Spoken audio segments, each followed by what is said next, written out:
My name is Chelsea, and I am 33 years old. My mom went to Europe for a month and left me with $30 when I was 12. When she finally came back today from another one of her extravagant vacations, what she saw made her gasp and scream that this could not be happening. Before I continue this story, let me know where you are watching from in the comments below. Hit like and subscribe if you have ever had to stand up to a toxic family member who thought they could walk all over you. Growing up in the affluent suburbs of Chicago meant projecting a flawless image to the outside world. But behind the heavy oak doors of our sprawling estate, my reality was entirely different. I stood on the wide front porch of that massive brick house, savoring the cool autumn air and the quiet stillness of the afternoon. The late sun cast long, dramatic shadows across the perfectly manicured lawn. I had waited a very long time for this exact moment to arrive, planning every detail with absolute precision. A black luxury SUV slowly turned into the circular driveway, the heavy tires crunching aggressively against the expensive imported gravel. The vehicle came to a smooth stop right in front of the sweeping marble steps. The passenger doors opened, and my mother Patricia stepped out first. She was 60 years old but tried desperately to look 40, wearing oversized designer sunglasses and a silk scarf draped effortlessly over her shoulders. Right behind her was my sister Courtney, 30 years old and the undeniable golden child of our highly dysfunctional family. They both looked exhausted from their long international flight, but possessed that distinct arrogant glow of people who had just spent an entire month living in absolute unbothered luxury without a single care in the world. Courtney dragged two massive designer brand suitcases out of the trunk, letting them hit the pavement with a heavy, careless thud. My mother did not even look at me as she approached the steps. She just tossed her expensive leather handbag onto one of the porch chairs and sighed loudly. "Chelsea, go pay the driver $300, Patricia snapped, waving a freshly manicured hand toward the idling SUV. Courtney and I maxed out all our cards, living our best lives in Rome and Paris. The driver does not take checks, and I am entirely too tired to deal with your usual hesitation. Go get your wallet right now." She spoke to me the way someone might speak to an incompetent, annoying servant. It was the exact same dismissive tone she had used my entire life, a tone designed to make me feel small and insignificant. Courtney stood at the bottom of the steps, checking her reflection in her phone screen, while chewing gum loudly. "Hurry up, Chelsea," Courtney whined. "My feet are absolutely killing me and I need a long hot bath right now. It is exhausting carrying all these heavy bags around while you just stand there doing nothing to help us." I stood perfectly still on the front porch, feeling the wood beneath my shoes. I simply did not reach for my wallet. I did not flinch or look away. I did not show a single ounce of the submissive behavior they expected from me. I just looked down at the two women who had made my existence miserable for 3 long decades. "Are you deaf?" my mother demanded, finally pulling off her oversized sunglasses to glare at me with pure disdain. I said, "Pay the man. We just spent an absolute fortune on this European tour, and we do not have a single dollar of liquid cash left on us. Do something useful for once in your boring life." I took another deep breath, letting the moment stretch out as the cool breeze rustled the leaves in the yard. I walked slowly down the porch steps, walking right past my mother without saying a word, and approached the driver. I handed him 3 crisp bills from my own pocket, thanked him quietly for his time, and watched as he pulled out of the driveway and disappeared down the street. When I turned back to face my mother and sister, their expressions had shifted from entitled annoyance to utter confusion. They were not used to me moving so calmly and deliberately. I reached into the pocket of my tailored navy blazer and pulled out a thick folded document. I walked up to my mother and calmly placed the heavy legal papers directly into her open hand. "What is this garbage?" Patricia asked, her voice dripping with absolute disgust as she unfolded the heavy paper to read the first page.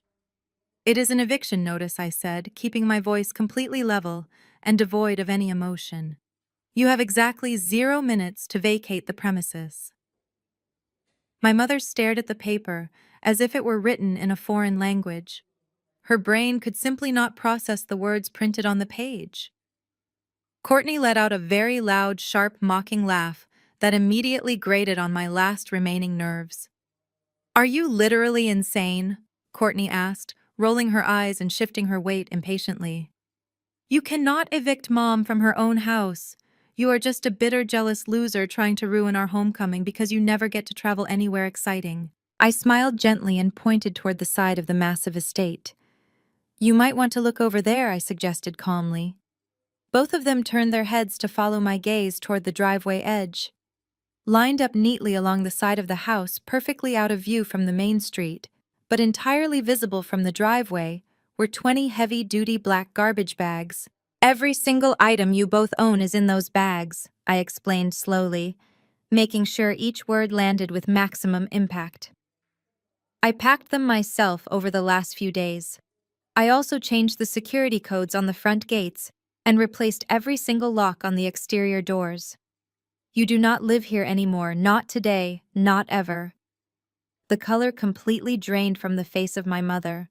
The reality of the situation began to fracture her arrogant facade.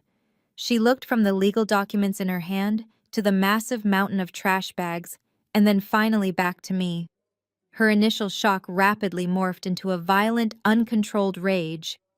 "This is a sick joke," Patricia screamed, her shrill voice echoing across the quiet suburban neighborhood. "How dare you disrespect me after everything I have sacrificed to raise you and keep a roof over your head?" She lunged forward with surprising speed, raising her hand high in the air, fully intending to slap me across the face, just as she had done countless times during my childhood, whenever I dared to speak up or disagree with her demands. But I was no longer a frightened, helpless child willing to take her abuse. I reached out and caught her wrist mid-air before her hand could even come close to my cheek. My grip was firm and completely unyielding. She gasped loudly, trying to pull her arm back, but I held on just tightly enough to show her that the physical power dynamic had permanently shifted. "Sacrifice?" I asked, my voice dropping to a dangerous low whisper that made her freeze. "You mean like the time you married Donovan, took Courtney to Paris for a month, and left your 12-year-old daughter alone in our old apartment with exactly $30 in a jar to survive while you drank champagne overseas? You call that sacrifice?" My mother yanked her arm away, rubbing her wrist as she took a stumbling step backward. She was breathing heavily, her chest heaving, and her eyes were wide with a mixture of fear and absolute fury at my defiance. "You are completely out of your mind," Patricia shouted, her voice trembling slightly now. "This is my house. You are nothing but a low-level bank teller. You have no money, no real power, and no right to be standing here touching my property. How do you think a pathetic little bank teller like you can just steal my house from me without facing major consequences?" I smoothed the lapel of my blazer, standing taller than I ever had before, and looked her dead in the eye, fully absorbing the sheer panic radiating from her. "I did not steal it," I said, a cold, highly satisfied smile spreading across my face as I delivered the final crushing blow. "I foreclosed on it. And you might want to stop screaming right now, because the fraud detectives and the police are already on their way to arrest you both. They have been building an ironclad criminal case against you for weeks, and your luxurious European vacation just provided them with the perfect final piece of undeniable evidence." Patricia let out a sharp, mocking bark of laughter that echoed across the perfectly manicured front lawn. She carelessly dropped her expensive sunglasses into her leather handbag and crossed her arms over her chest, the heavy diamond rings on her fingers catching the bright afternoon sunlight. "You actually expect me to stand here and believe that a miserable low-level bank teller foreclosed on a $3 million suburban estate?" Patricia demanded, her voice dripping with absolute venom. "You always possessed a wildly overactive imagination, Chelsea. It is the exact same pathetic delusional trait you inherited from your deadbeat biological father." Courtney snickered loudly from the bottom of the steps, aggressively popping her chewing gum. She probably just printed a fake piece of paper from the internet to ruin our homecoming, Courtney said, shifting her weight and crossing her arms to mirror our mother. This is just typical jealous behavior because she never gets to go anywhere nice. I am absolutely not playing these childish games with you today. Patricia snapped, her voice rising in pitch and volume as she took an aggressive step toward the porch. I have spent the last 20 years sacrificing my entire life for you. When your father abandoned us, I worked my fingers to the bone to ensure you survived. I gave you a solid roof over your head. I put hot food on your dinner table every single night. I specifically married Donovan so you could grow up enjoying a life of absolute, undeniable privilege. And this is the gratitude I receive from you. You stand on my porch waving fake legal documents in my face and threatening to call the police on your own mother. Sacrifice, I repeated, letting the word hang heavily in the crisp autumn air. The sheer audacity of her fabricated narrative burned hot in my chest, but I kept my facial expression completely impassive. You actually want to stand here and talk to me about sacrifice? You mean like the time you married Donovan, took Courtney to Paris for a month, and left your 12-year-old daughter alone in our old apartment with exactly $30 in a glass jar? Patricia flinched visibly, her perfectly maintained posture faltering for a fraction of a second before her defensive anger roared back to the surface. You were a remarkably difficult and ungrateful child. Patricia fired back, her face flushing a deep, angry red. You were entirely old enough to boil water and cook pasta. I left you a fully stocked pantry and emergency cash. Donovan and I needed that trip to bond as a new couple, and you always had a terrible attitude that would have absolutely ruined the entire European experience for us. $30. I stated, my voice dropping to a dangerously quiet register that forced both of them to stop and listen. You left me $30 for 30 days. That is exactly $1 a day for a 12-year-old child to survive on in a major city. You did not leave a stocked pantry. You left half a box of stale cereal and an expired carton of milk. You took your new husband and his favored stepdaughter to eat fresh croissants under the Eiffel Tower, while I sat on the floor of a freezing, dark apartment, wondering if my own mother even cared if I starved to death. Courtney rolled her eyes dramatically, letting out a loud groan of profound annoyance. Oh my God, Chelsea, are we seriously doing this right now? Courtney whined, throwing her hands up in the air. You were a totally weird, gloomy kid who hated doing anything fun. You would have absolutely ruined the Parisian vibe for us. We were staying in luxury suites and attending high-end fashion shows. You would have just sat in the corner reading a book and bringing everyone down. Get over a 20-year-old grudge already. It is genuinely pathetic that you are still holding on to this. I am completely over it, I replied, my voice slicing through her arrogant whining like a freshly sharpened blade. But I never forgot the lesson you both taught me that month. I learned that loyalty does not exist in this family. More importantly, I learned exactly how to survive when the people who are supposed to protect you leave you with absolutely nothing. Patricia scoffed again, though her eyes darted nervously toward the heavy black garbage bags lined up against the side of the brick house. And how exactly did you survive, Chelsea? By crying alone in your room and blaming me for everything wrong in your life? No, I answered, stepping forward until I was standing right at the edge of the top step, forcing them to look up at me. I survived because of Mr. Henderson. He was the elderly man who owned the struggling bakery down the street from our terrible apartment. He saw a skinny, starving 12-year-old girl sitting on the curb outside his shop, looking through the glass at the bread. He brought me inside and offered me a warm meal, but I refused to take his charity. I told him I would work for it. Courtney let out another loud, mocking laugh. So you scrubbed floors for stale bread. What a glamorous origin story. I did not scrub floors, I corrected her, my tone devoid of any amusement.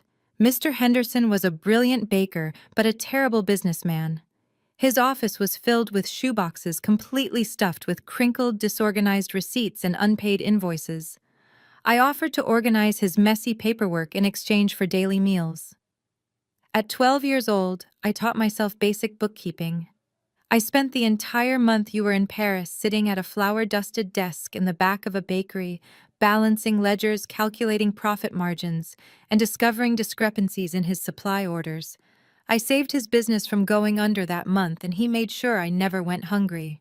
Patricia waved her hand dismissively, clearly bored and irritated by the story. Fascinating tale of childhood resilience, Patricia mocked. But that does not change the reality of today.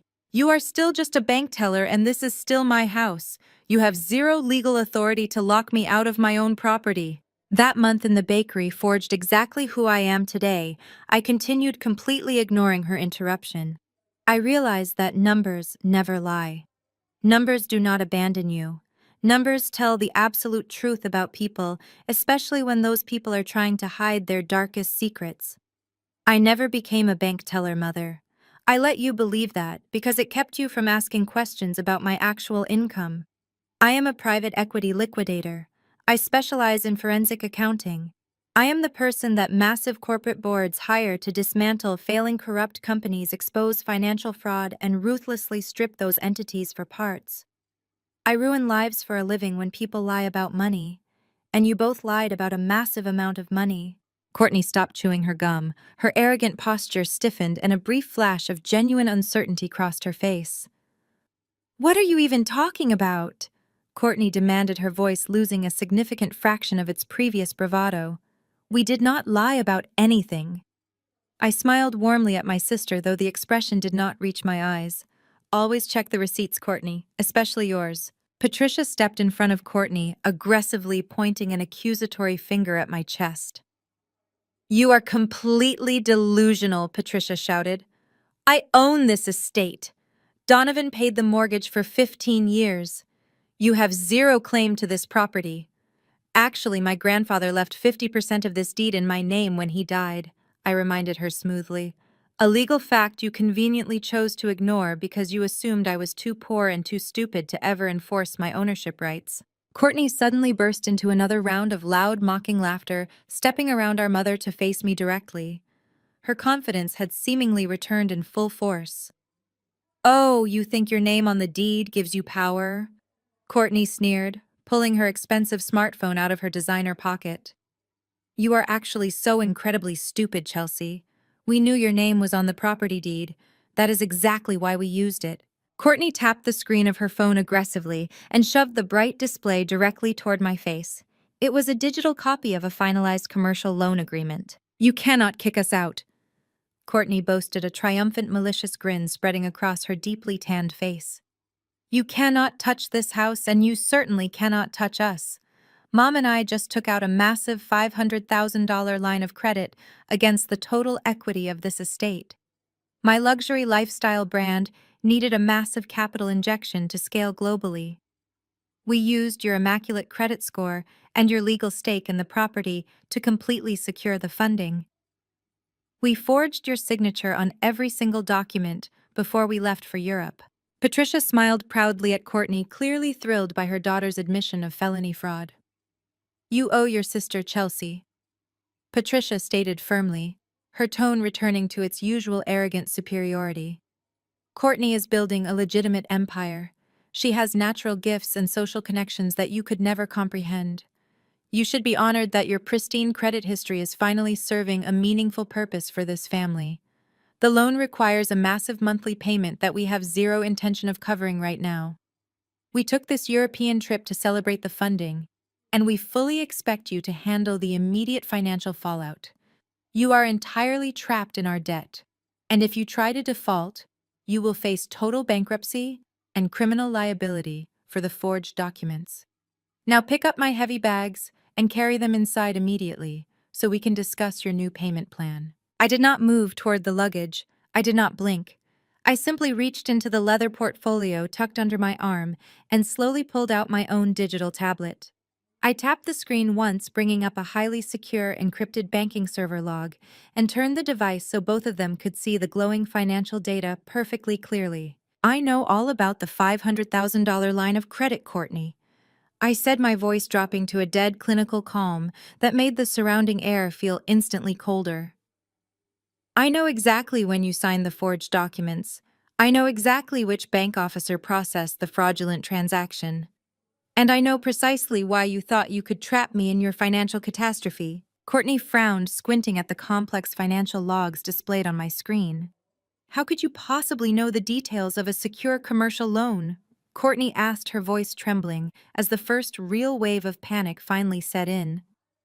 I stepped down the final porch stair, closing the physical distance between us, until I was standing merely inches away from my sister's pale face. Because the private equity firm you blindly borrowed that $500,000 from, I whispered, watching her eyes widen in absolute undisguised terror. I own it. The silence on the front porch was absolute. Courtney stared at me, her jaw slacked, and her eyes wide with creeping terror. The pink bubblegum she had been chewing slipped from her lips and landed on the gravel driveway with a soft thud. Patricia blinked rapidly, her heavily mascaraed eyelashes fluttering as her brain violently rejected the information I had just presented. It was physically impossible for them to comprehend that the daughter they had treated like disposable garbage for 3 decades was the architect of their impending financial destruction. For 10 long seconds, nobody moved a single muscle. Then Courtney let out a breathless, high-pitched scoff that sounded like a choke. "You are lying to our faces," Courtney stammered, her voice shaking violently as she pointed a manicured finger at my chest. "You do not own a massive private equity firm. That is physically impossible for a loser like you. You drive a basic 5-year-old sedan and buy your clothes off the clearance rack. You are a nobody in the business world. You are just saying this to scare us because you are jealous of our glamorous life." Patricia seized on this convenient narrative, instantly stepping protectively in front of her golden child. "Exactly," Patricia spat, crossing her arms tightly. "This is just another one of your pathetic cries for attention. You have always possessed a wildly toxic imagination, Chelsea. Now put that digital tablet away. Pick up those heavy designer suitcases and carry them up to the master bedroom right this second. I am entirely done listening to your ridiculous fairy tales. We have a serious financial crisis to handle internally, and you need to figure out how you are going to work double shifts to make the first payment on this loan before the bank comes after your credit score." I did not look at the heavy suitcases resting on the pavement. I did not move a single muscle to accommodate her ridiculous demands. Instead, I slowly ran my index finger down the smooth glass screen of my tablet, bringing up the master transaction log for the commercial lending department. "Wealth speaks very loudly," I said, keeping my tone deadly calm and completely clinical. "But true absolute power is entirely silent." I turned the bright screen toward them again, holding it steady so they could read the digital headers. "Let us take a much closer look at this lifestyle brand capital you claimed you desperately needed, Courtney." I tapped a specific line of code highlighted in bright neon red. "You initiated the massive loan application from the exclusive first-class departure lounge at O'Hare International Airport exactly 30 days ago at 4 in the afternoon. You used a heavily compromised public wireless network to digitally forge my signature on the primary guarantor forms, which was your first monumental legal mistake. You arrogantly assumed that because my legal name remained on grandfather's original property deed, you could simply attach my pristine credit profile to the application and completely bypass the manual underwriting process. And you were right about one specific thing. The automated lending system approved the $500,000 instantly based on my financial merits alone. But you completely failed to read the fine print regarding the lending institution that was actually providing the capital. You were so blinded by your endless greed and your sheer desperation to escape Donovan's mounting financial disasters that you blindly signed a binding commercial agreement with Apex Vanguard Holdings. Courtney swallowed hard, her eyes darting nervously toward our mother as the color drained from her cheeks. "What does that even mean?" Courtney whispered, her previous arrogance completely dissolving into raw panic. "It means I am the founder and sole managing director of Apex Vanguard Holdings," I stated clearly, watching the devastating truth finally shatter her carefully constructed reality. Patricia lunged forward aggressively, desperately trying to snatch the expensive tablet directly from my hands, but I simply took a calculated step backward, remaining completely out of her frantic reach. "Give me that device right now!" Patricia shrieked, her face turning a blotchy shade of crimson as she stomped her foot on the porch. "You hacked into a secure banking system. You committed a massive federal cybercrime just to spy on us. I am calling the authorities immediately and having you locked away in a federal prison for the rest of your miserable life." I smiled, a genuine expression of absolute satisfaction washing over my face. "Please do call them Mother. It will save the regional fraud detectives the trouble of tracking you down later this evening. Because while you two were busy posting heavily filtered photographs of yourselves drinking expensive champagne in Milan, I spent the last 30 consecutive days conducting a silent, comprehensive forensic audit of your entire existence. You genuinely thought leaving me with $30 in a glass jar when I was 12 years old was a brilliant punishment. You thought it would break my spirit and teach me to be submissive. But that traumatic month alone in that freezing apartment taught me how to trace every single penny in a ledger.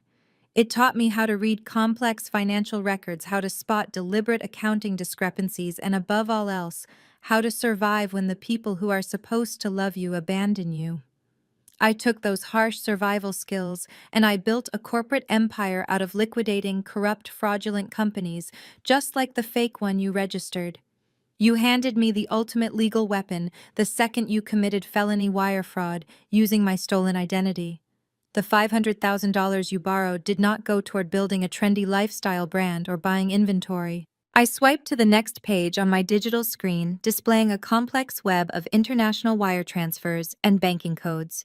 You routed exactly $200,000 to a hidden offshore account in the Cayman Islands in a pathetic attempt to hide your remaining liquid assets from the Internal Revenue Service.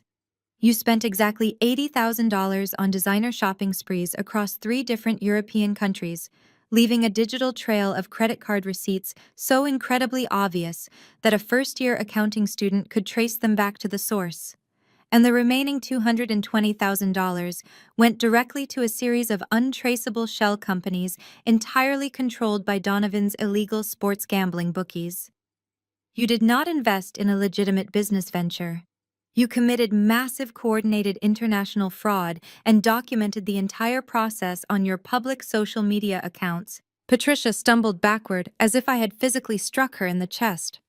She bumped hard into one of the massive designer suitcases, nearly losing her balance and falling onto the hard gravel driveway. Her mouth opened and closed repeatedly, but absolutely no sound came out of her throat. Courtney immediately began to cry, thick black streaks of expensive mascara running rapidly down her pale cheeks and ruining her flawless makeup. "You cannot do this to us, Chelsea!"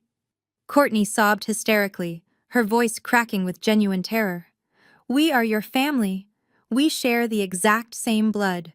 You have to forgive the commercial loan. You have to fix this massive mistake for us right now." I looked down at my weeping sister, feeling absolutely nothing but a cold, clinical detachment in my heart.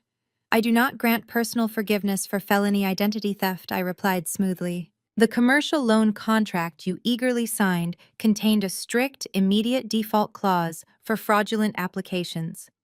The very moment you missed the first scheduled payment yesterday morning, the banking system automatically triggered a total asset seizure. You do not own this beautiful estate anymore. I foreclosed on the property at exactly 8 o'clock this morning, and the deed is already in my sole possession." The heavy, oppressive silence returned to the front yard, thick and utterly suffocating. The crushing reality of their absolute financial ruin hung in the air like a physical weight pressing down on their shoulders. Patricia finally found her voice again, though it was nothing more than a ragged, desperate, broken whisper. "Where are we supposed to go tonight?" Patricia asked, looking around the massive brick estate that had been her personal kingdom for over a decade. "Where are we supposed to sleep?" I pointed a steady finger toward the 20 black garbage bags lined up against the side brick wall. "I highly suggest you start carrying those heavy bags to a cheap roadside motel," I told her, showing the exact same total lack of empathy she had shown a 12-year-old girl 20 years ago. "Or you can sit right here on the cold pavement and wait for the federal authorities to arrive. The choice is entirely yours to make." Suddenly, the deep, Menacing growl of a heavy luxury engine interrupted our tense standoff. A sleek, midnight black town car turned sharply into the neighborhood cul-de-sac, speeding toward our driveway with highly aggressive purpose. The vehicle slammed on its brakes, coming to a screeching halt directly behind Patricia and Courtney. The back passenger doors swung open simultaneously. My stepfather, Donovan, stepped out of the vehicle first. His face was ghostly pale, his expensive silk tie was loose, and he was sweating profusely despite the cool autumn weather. Flanking him on either side were two aggressive-looking private attorneys wearing sharp tailored suits and carrying thick leather briefcases. Donovan pointed a shaking, furious finger directly at my face as he marched heavily up the gravel driveway.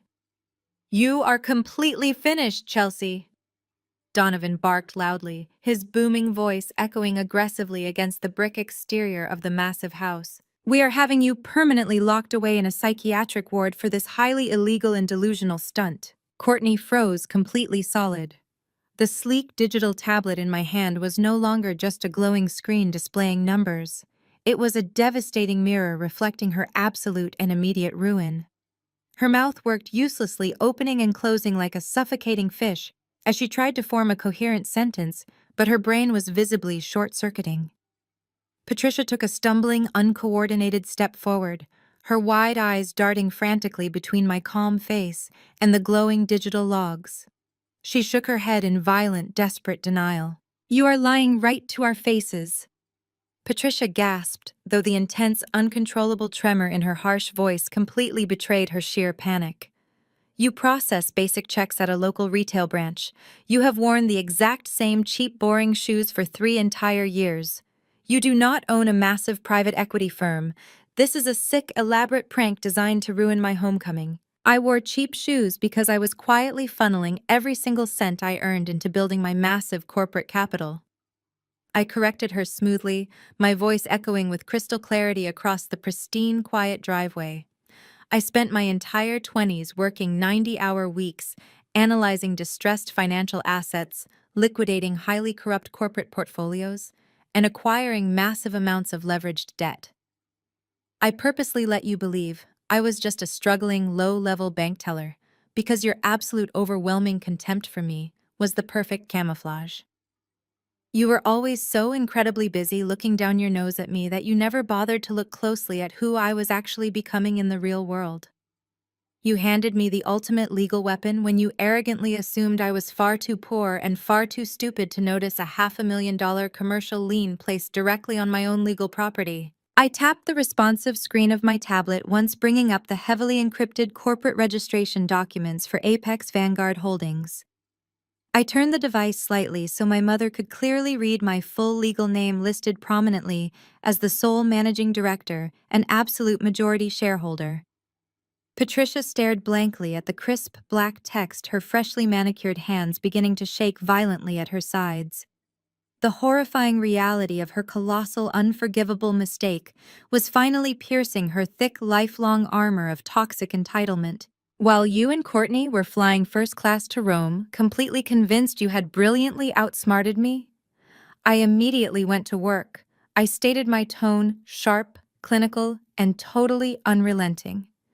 You freely handed me an entire month of absolute golden silence. 30 uninterrupted days, while you sipped heavily overpriced wine and posted hundreds of heavily filtered photographs of your luxurious European escape.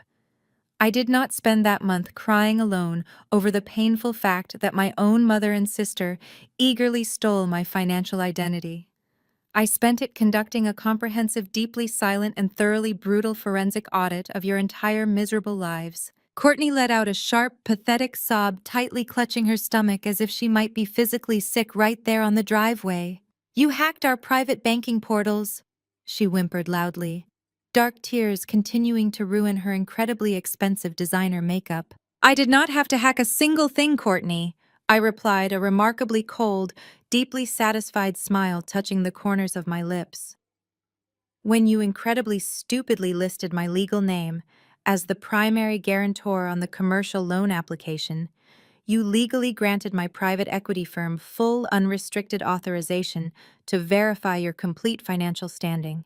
You literally opened the front door and happily invited me inside your accounts.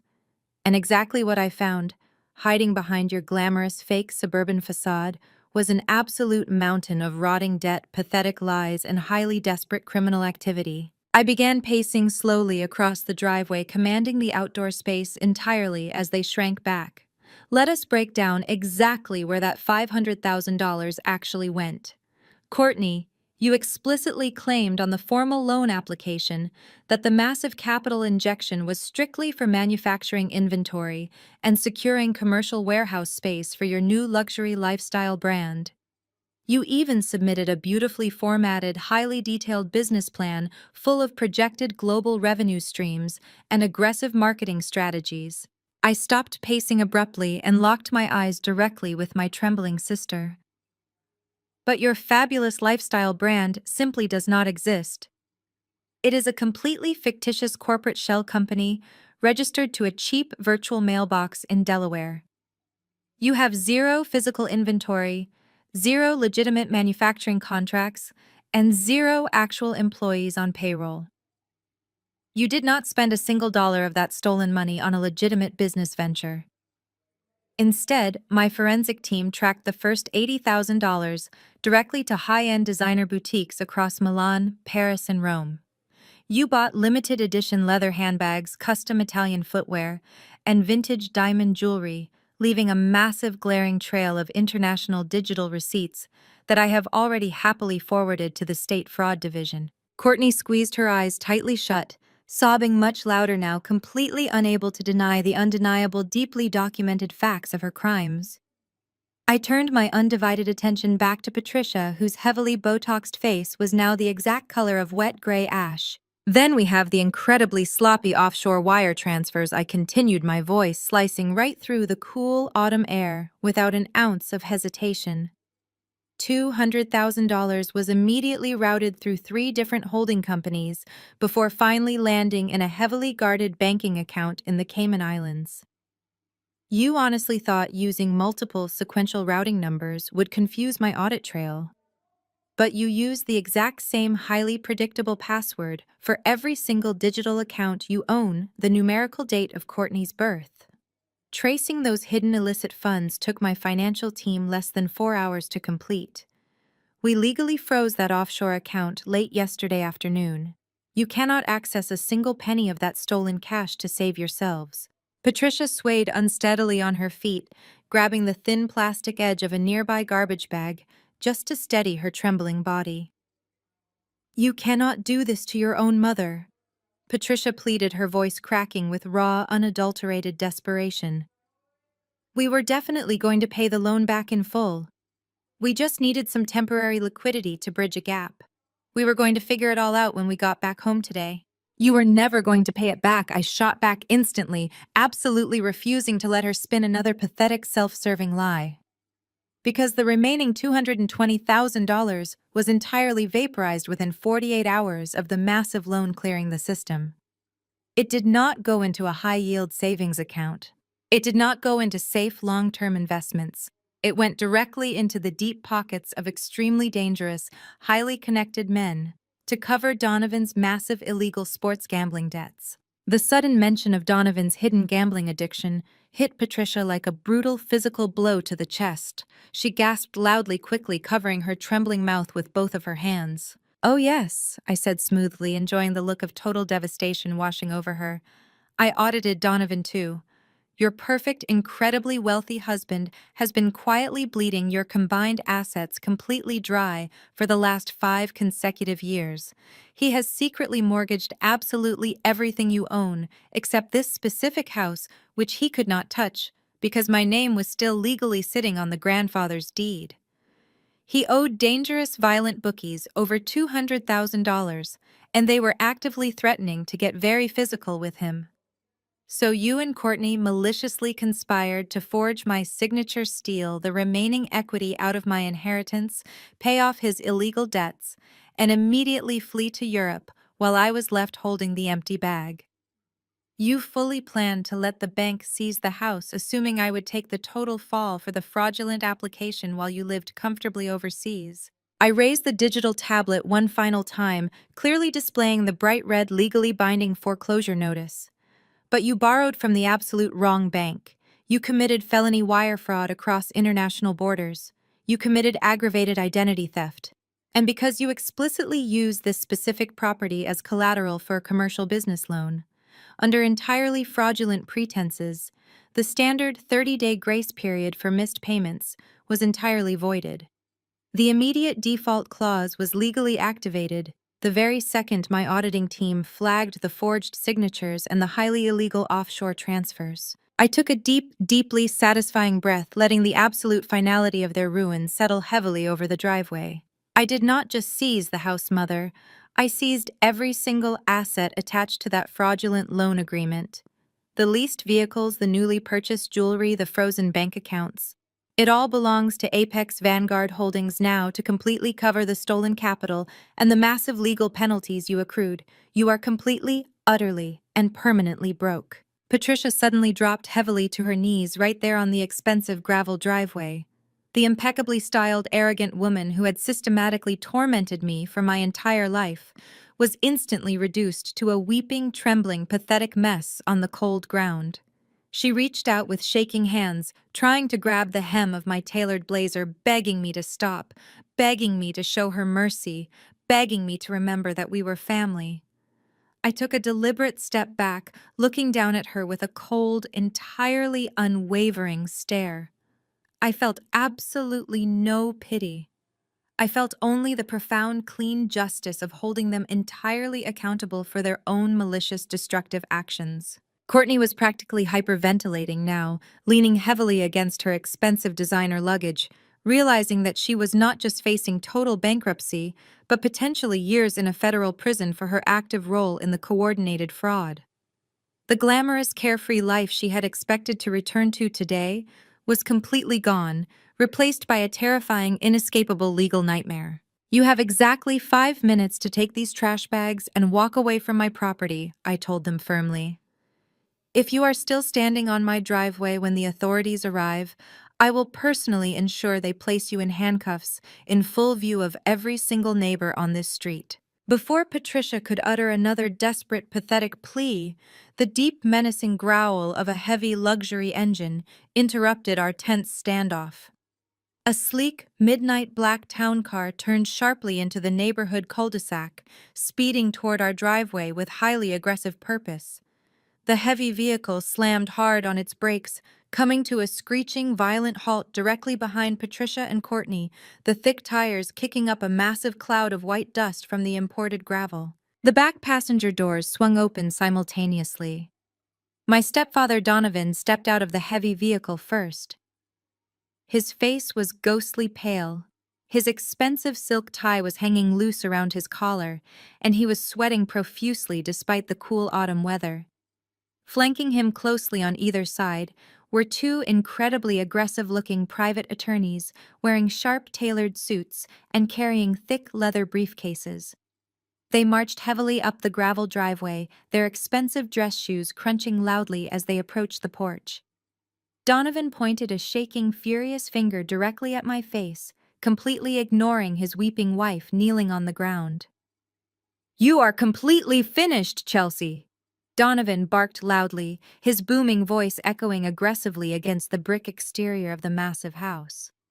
"We are having you permanently locked away in a psychiatric ward for this highly illegal and delusional stunt." The taller of the two attorneys, a man with slicked-back dark hair and a sharply tailored expensive gray suit, did not even bother to introduce himself formally.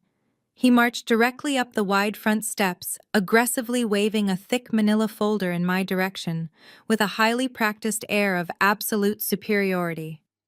"Miss Wilson," he barked, his voice dripping with intense condescension and manufactured authority. "You are currently in direct violation of multiple civil statutes, and we are here executing an immediate medical intervention. You will step away from this property right now, or my associate and I will have you physically restrained and securely transported to a locked psychiatric facility." Donovan stood at the bottom of the concrete stairs, breathing heavily, his face slick with nervous sweat despite the cool breeze. He pointed a trembling, fat finger directly at me. "She has completely lost her mind," Donovan shouted to the lawyers, trying to control the narrative. "She is ranting about owning massive equity firms and foreclosing on my beautiful house. Look at the garbage bags over there. She threw our personal property out onto the lawn like a lunatic. She is having a total psychotic break right in front of us. We need her committed immediately before she does any more severe damage to herself or our expensive estate." Courtney, still sobbing near her ruined designer luggage, immediately caught on to the new incredibly vicious strategy. "Yes," Courtney wailed loudly, wiping her expensive mascara onto her silk sleeve and putting on a pathetic show. "She has been acting incredibly unstable for months. We tried repeatedly to get her professional help, but she just completely snapped today. She is dangerous." The second lawyer, a shorter, heavy-set man, clutching a dark leather briefcase, stepped up beside his aggressive partner. "We have the official legal documentation right here," he stated firmly, pulling a thick stack of heavily stamped official-looking papers from his manila folder. He thrust the crisp papers toward me, but I kept my hands folded neatly behind my back, absolutely refusing to take them from his grasp. "Since you are clearly exhibiting signs of severe mental distress and acting as a clear and present danger to the financial well-being of this prominent family, your mother and stepfather have executed a durable medical proxy and an emergency conservatorship. This grants them immediate, total, and absolute control over all your personal assets, your private bank accounts, and your medical decisions. You have absolutely no legal standing to foreclose on this property because you are not mentally competent to execute any legal contracts whatsoever." It was a breathtakingly audacious and deeply malicious move. They had actually anticipated that I might eventually discover their massive financial fraud, and they had preemptively paid highly corrupt lawyers to draw up a completely fake medical proxy. They fully intended to declare me legally insane, lock me permanently inside a psychiatric ward, and seize total control of my personal assets to cover their stolen $500,000. It was pure evil, it was highly calculated, and it was the exact level of absolute shameless depravity I had always expected from them. Patricia, seeing the fake legal documents being presented by the attorneys, immediately shifted her manipulative strategy. The greedy, vicious, screaming fraudster completely vanished in the blink of an eye. In her place stood a weeping, terrified, deeply heartbroken mother. She brought her manicured hands up to her face, letting out a dramatic, trembling sob that would have won an acting award if anyone standing on this driveway actually cared about her ridiculous performance. "Chelsea, my sweet, beautiful girl."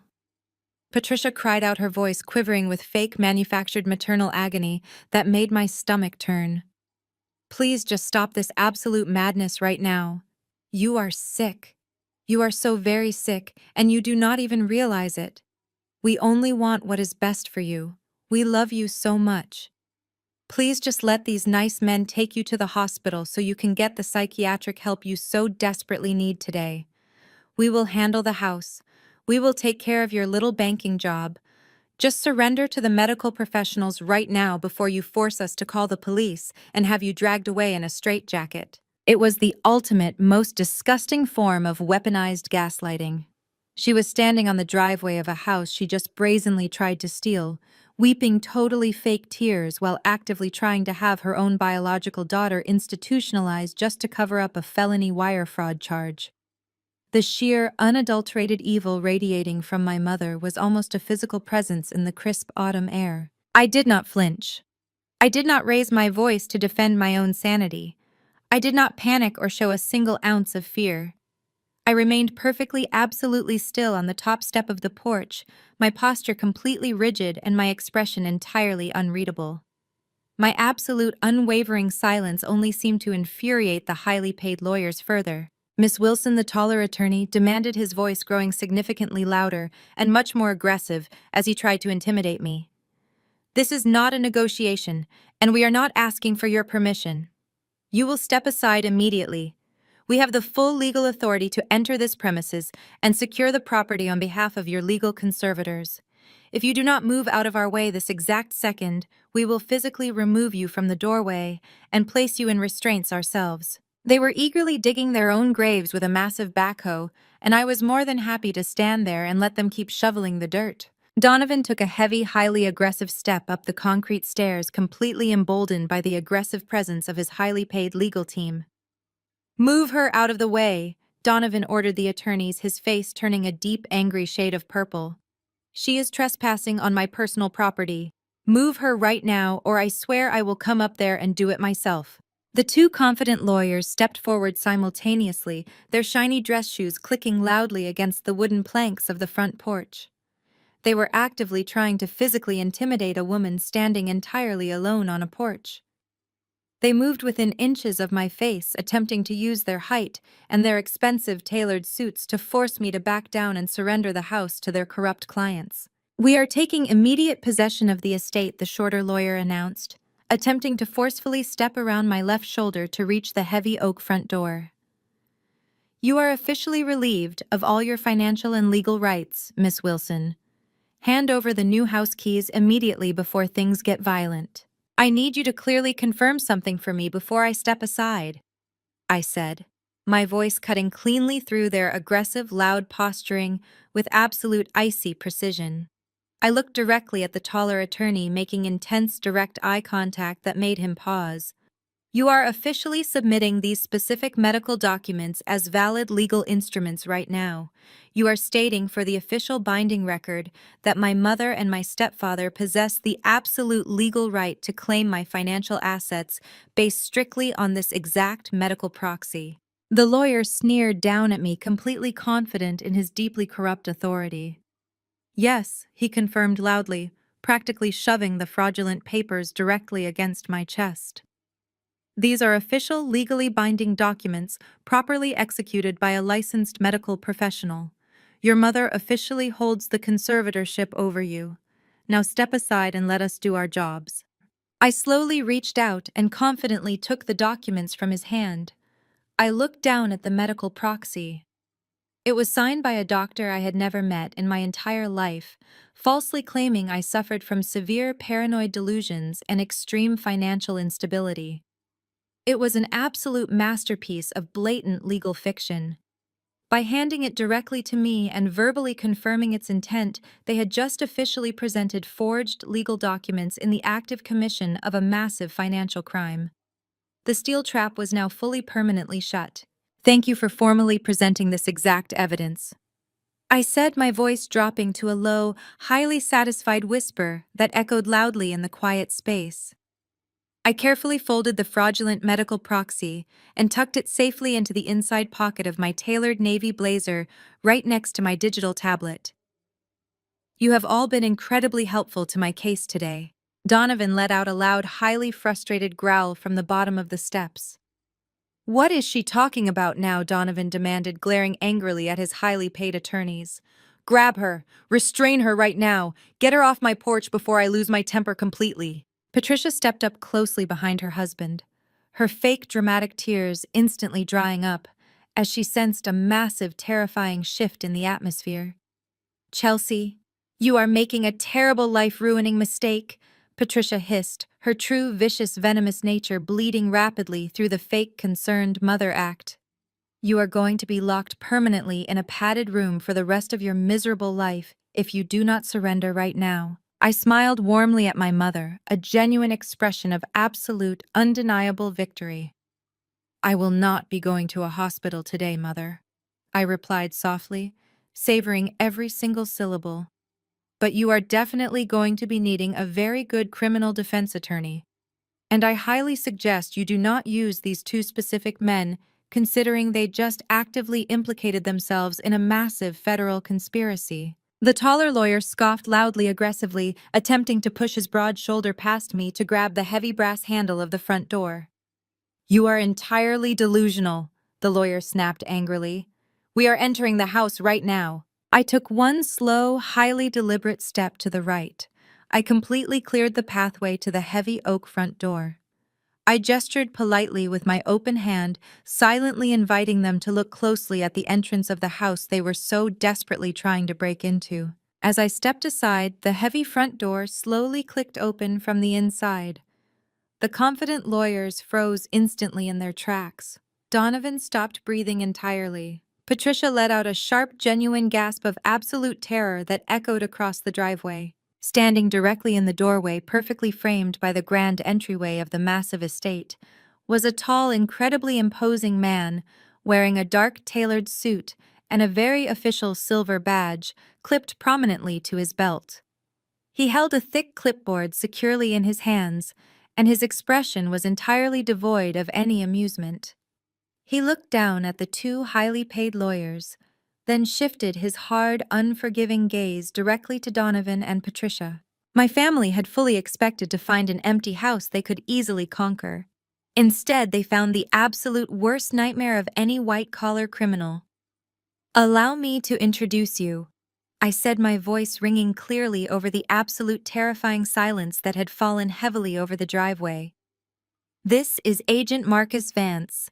He is the chief investigator for the State Financial Crimes Unit, and he has been listening to every single word you all just said for the last 10 minutes. Agent Vance stepped out onto the wide wooden planks of the porch, the heavy oak door clicking shut behind him. He did not yell. He did not posture. He simply extended a gloved hand toward me. I calmly reached into the inside pocket of my tailored navy blazer and handed him the freshly folded medical proxy. The taller attorney, the one who had just spent the last 5 minutes threatening to have me physically restrained and permanently institutionalized, suddenly looked as though he had swallowed a mouthful of broken glass. The arrogant sneer completely evaporated from his face, replaced instantly by the chalky pallor of a man who suddenly realized he was standing on the precipice of disbarment and federal prison. "You actively presented these specific documents as legally binding medical instruments." Agent Vance stated, his voice a low, gravelly baritone that carried absolute authority. He unfolded the crisp paper and scanned the signatures. "You utilized these documents to attempt a hostile takeover of personal assets on behalf of your clients. Are you the attorneys of record who drafted this specific conservatorship order?" The two lawyers practically tripped over each other in their desperate haste to physically back away from Donovan. The shorter attorney aggressively shoved his thick leather briefcase under his arm and raised both of his hands in the air, a universal gesture of immediate surrender. "We were retained by Mr. Donovan Sterling. Exactly 2 hours ago," the shorter lawyer stammered rapidly, all trace of his previous malicious confidence entirely gone.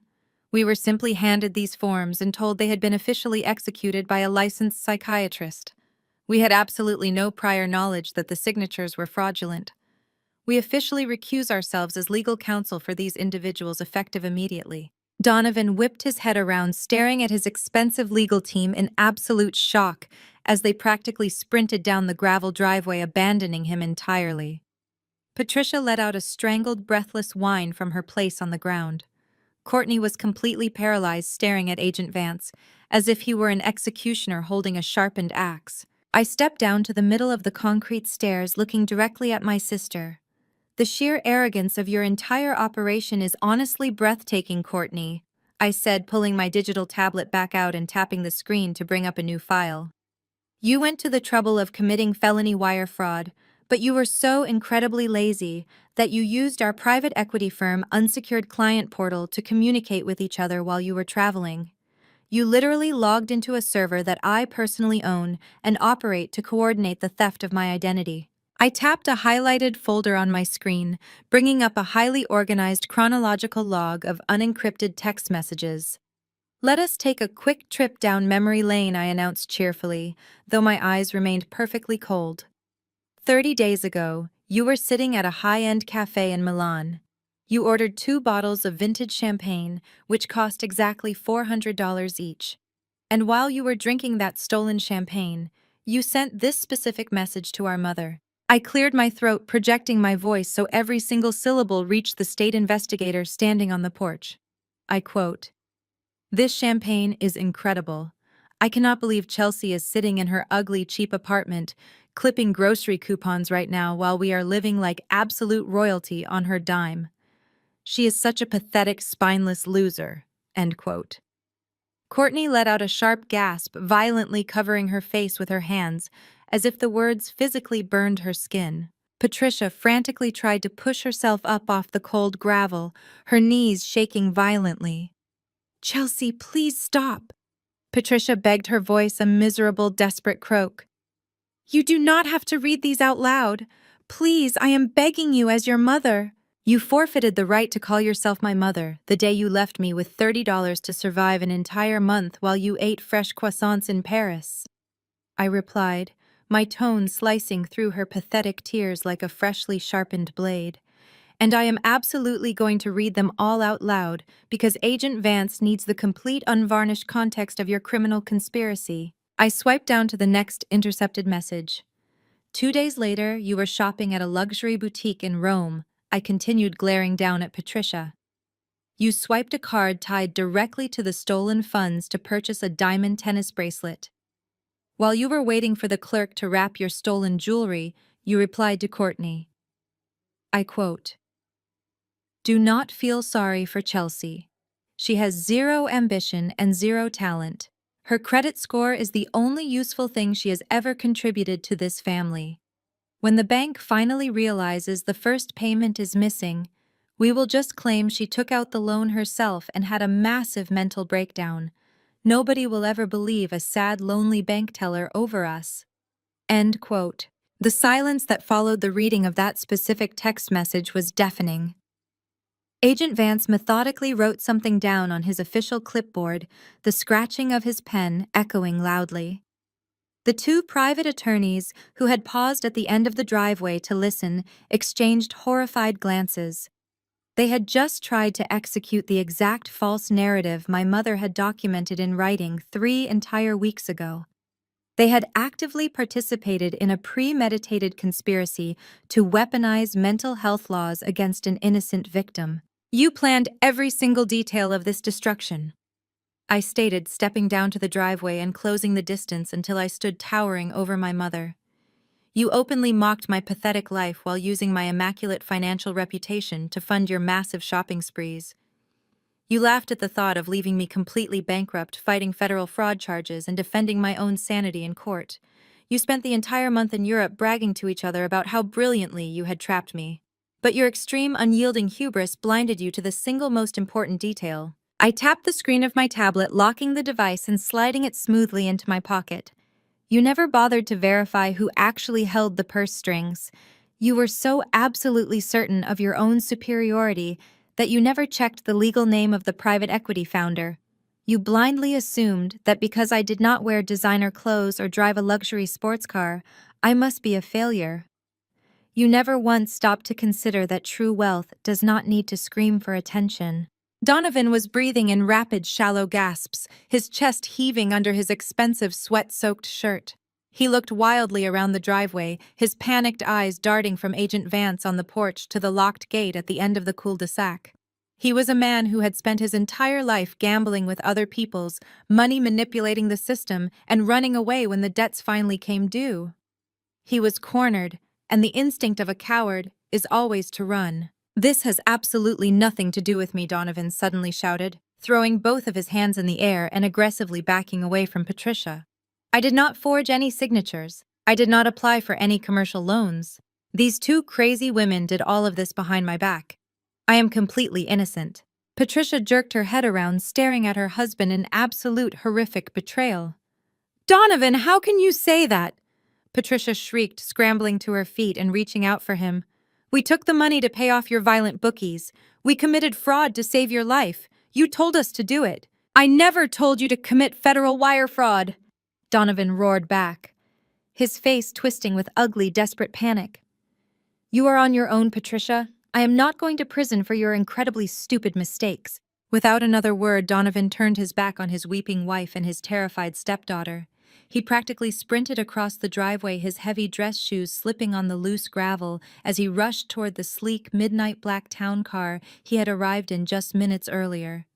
The driver, sensing the massive legal disaster unfolding on the property, had already quietly slipped out of the vehicle and walked briskly down the street, wanting absolutely nothing to do with the situation. Donovan grabbed the heavy handle of the driver's side door, yanked it open, and threw his heavy body into the luxurious leather seat. He aggressively slammed the door shut, locking it instantly. Through the tinted glass, I could see his frantic movements as he jammed his finger repeatedly into the push-to-start ignition button, desperate to spark the powerful engine to life and flee the scene of his massive financial crimes. He pushed the button once. Nothing happened. He pushed it twice, pressing down hard on the brake pedal. Total silence. The dashboard remained completely dark. The engine refused to turn over. I watched him panic inside the expensive vehicle, slowly pulling a small, sleek black fob from the pocket of my trousers. I held it up so he could clearly see it through the windshield. "I foreclosed on the estate at 8 o'clock this morning, Donovan." I called out, my voice ringing with absolute chilling authority. "But I seized your entire corporate fleet of luxury vehicles at exactly noon. As the sole owner of Apex Vanguard Holdings, I legally assumed control of every single outstanding debt you owe. And because you are currently in massive default on this specific auto loan, I initiated a remote repo command. The ignition is permanently locked. You are not driving away from this disaster." Donovan froze inside the dark cabin of the vehicle. His face contorted with sheer terror as he frantically pulled his expensive smartphone from his jacket pocket. I knew exactly what he was doing. He was frantically logging into his private banking applications, desperately trying to see if he had enough liquid cash to hire a criminal defense team or buy a plane ticket out of the country. I watched his eyes widen in absolute horror as the bright screen of his phone illuminated the dark interior of the car. He swiped frantically, refreshing the banking application over and over again, completely unable to process the harsh, unforgiving numbers staring back at him. Every single account. The joint checking, the private corporate savings, the hidden offshore emergency funds. Every single digital vault he owned was currently displaying a zero balance with a bright red notification banner indicating a federal freeze. "You have absolutely zero liquid capital, Donovan," I stated calmly, walking slowly toward the front bumper of the dead vehicle. "Every single account tied to your social security number, your corporate tax identification, and your illegal shell companies has been completely frozen by the State Financial Crimes Unit. You cannot buy a cup of coffee right now, let alone a plane ticket out of this state." Agent Vance slowly descended the concrete steps of the front porch, the heavy handcuffs on his leather belt clinking softly with every measured step. He walked past Patricia, who was now sitting numbly on the gravel, completely broken and defeated. He walked past Courtney, who was rocking back and forth against her ruined luggage, sobbing uncontrollably. Agent Vance stopped directly beside me, his cold, professional gaze locked firmly on Donovan, sitting inside the dead town car. The trap was fully sprung, the evidence was completely documented, and the perpetrators were entirely cornered. There was nowhere left to run, no more lies to spin, and absolutely no more money to steal. The arrogant, untouchable family that had treated me like disposable garbage for my entire existence was now entirely at the mercy of the daughter they had so viciously underestimated. Every single cent was accounted for, every single crime was exposed, and the silent audit was completely, perfectly finished. Agent Vance tapped sharply on the driver's side window, holding up his official badge. "Step out of the vehicle, Mr. Sterling," Agent Vance commanded, his voice, leaving zero room for negotiation or argument. "We have a massive amount of federal paperwork to discuss, and you are officially out of time." Donovan stared through the glass, trapped, ruined, and completely out of options. The majestic suburban estate loomed quietly behind me, its heavy oak doors wide open, ready to welcome its true rightful owner. And for the very first time in my entire life, standing in the bright afternoon sun, I finally felt completely, undeniably at home. The silence on the front porch was absolute. Courtney stared at me, her jaw slacked and her eyes wide with terror. The pink bubblegum slipped from her lips and landed on the gravel driveway. Patricia blinked rapidly, her eyelashes fluttering as her brain violently rejected the information. It was impossible for them to comprehend that the daughter they had treated like garbage for 3 decades was the architect of their impending financial destruction. For 10 seconds, nobody moved a single muscle. Then Courtney let out a high-pitched scoff that sounded like a choke. You are lying, Courtney stammered, her voice shaking violently as she pointed a manicured finger at my chest. You do not own a massive private equity firm. That is impossible for a loser like you. You drive a 5-year-old sedan and buy clothes off the clearance rack. You are a nobody. You are saying this to scare us because you are jealous of our glamorous life. Patricia seized on this narrative instantly, stepping protectively in front of her child. Exactly, Patricia spat, crossing her arms. This is just another one of your pathetic cries for attention. You have always possessed a toxic imagination. Now put that tablet away, pick up those suitcases and carry them up to the master bedroom right this second. I am done listening to your ridiculous fairy tales. We have a financial crisis to handle internally, and you need to figure out how to work double shifts to make the first payment on this loan before the bank ruins your credit score. I did not look at the heavy suitcases. I did not move a single muscle to accommodate her demands. Instead, I ran my finger down the screen of my tablet, bringing up the master transaction log for the commercial lending department. Wealth speaks very loudly, I said, keeping my tone deadly calm and clinical, but true power is entirely silent. I turned the bright screen toward them again, holding it steady. Let us take a closer look at this lifestyle brand capital you desperately needed, Courtney. I tapped a specific line of code highlighted in bright red. You initiated the massive loan application from the first-class departure lounge at O'Hare International Airport 30 days ago, at 4 in the afternoon. You used a public wireless network to digitally forge my signature on the primary guarantor forms, which was your first monumental legal mistake.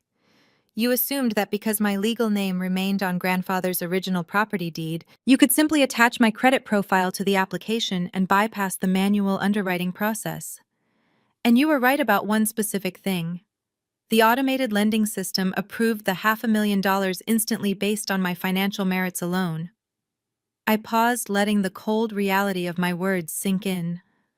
But you failed to read the fine print regarding the lending institution providing the capital. You were so blinded by your endless greed and sheer desperation to escape Donovan's mounting financial disasters that you blindly signed a binding commercial agreement with Apex Vanguard Holdings. Courtney swallowed hard, her eyes darting nervously toward our mother as the color drained from her cheeks. What does that even mean? Courtney whispered, her previous arrogance dissolving into raw panic. It means I am the founder and sole managing director of Apex Vanguard Holdings, I stated, watching the devastating truth shatter her carefully constructed reality. Patricia lunged forward, trying to snatch the tablet directly from my hands, but I took a calculated step backward, remaining out of her reach. Give me that device right now! Patricia shrieked, her face turning crimson as she stomped her foot on the porch. You hacked into a secure banking system. You committed a massive federal cybercrime to spy on us.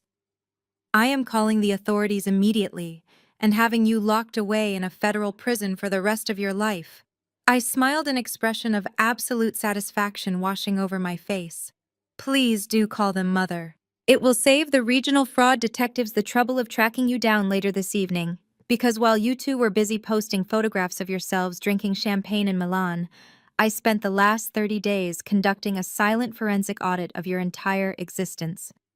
You thought leaving me with $30 in a glass jar when I was 12 years old was a brilliant punishment. You thought it would break my spirit and teach me to be submissive, but that traumatic month alone in that freezing apartment taught me how to trace every single penny in a ledger.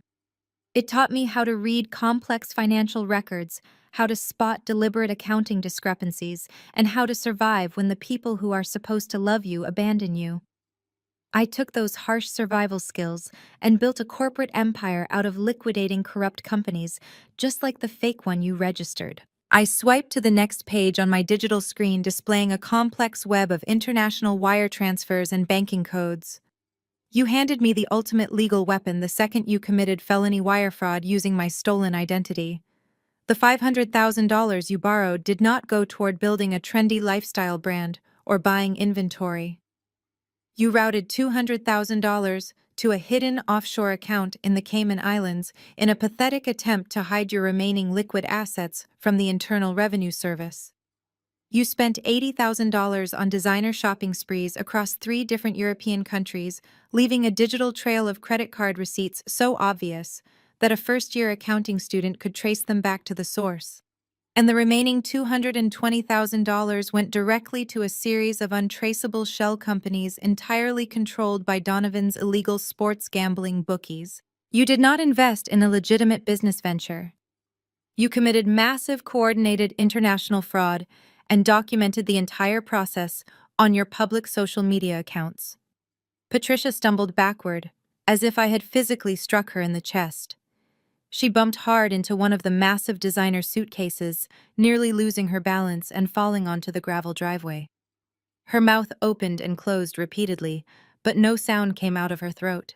Courtney immediately began to cry, thick streaks of mascara running down her pale cheeks and ruining her flawless makeup. "You cannot do this to us, Chelsea." Courtney sobbed hysterically, her voice cracking with genuine terror. "We are your family. We share the exact same blood. You have to forgive the commercial loan. You have to fix this mistake right now." I looked down at my weeping sister, feeling nothing but a cold, clinical detachment in my heart. "I do not grant personal forgiveness for felony identity theft," I replied smoothly. "The loan contract you eagerly signed contained a strict immediate default clause for fraudulent applications. The moment you missed the first payment yesterday morning, the banking system automatically triggered a total asset seizure. You do not own this beautiful estate anymore. I foreclosed on the property at 8 o'clock this morning, and the deed is already in my sole possession." The oppressive silence returned to the front yard, thick and utterly suffocating.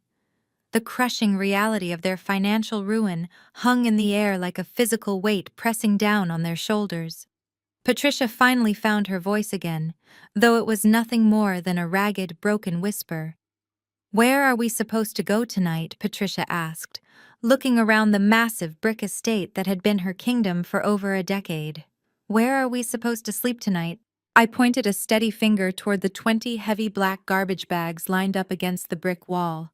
"I highly suggest you start carrying those bags to a cheap motel," I told her, showing the exact same lack of empathy she had shown a 12-year-old girl 20 years ago. "Or you can sit here on the pavement and wait for the authorities to arrive. The choice is entirely yours to make." Suddenly, the deep growl of a luxury engine interrupted our standoff. A sleek town car turned sharply into the cul-de-sac, speeding toward our driveway with aggressive purpose. The vehicle slammed on its brakes, coming to a screeching halt behind Patricia and Courtney. The heavy back doors swung open. My furious stepfather Donovan stepped out of the vehicle first.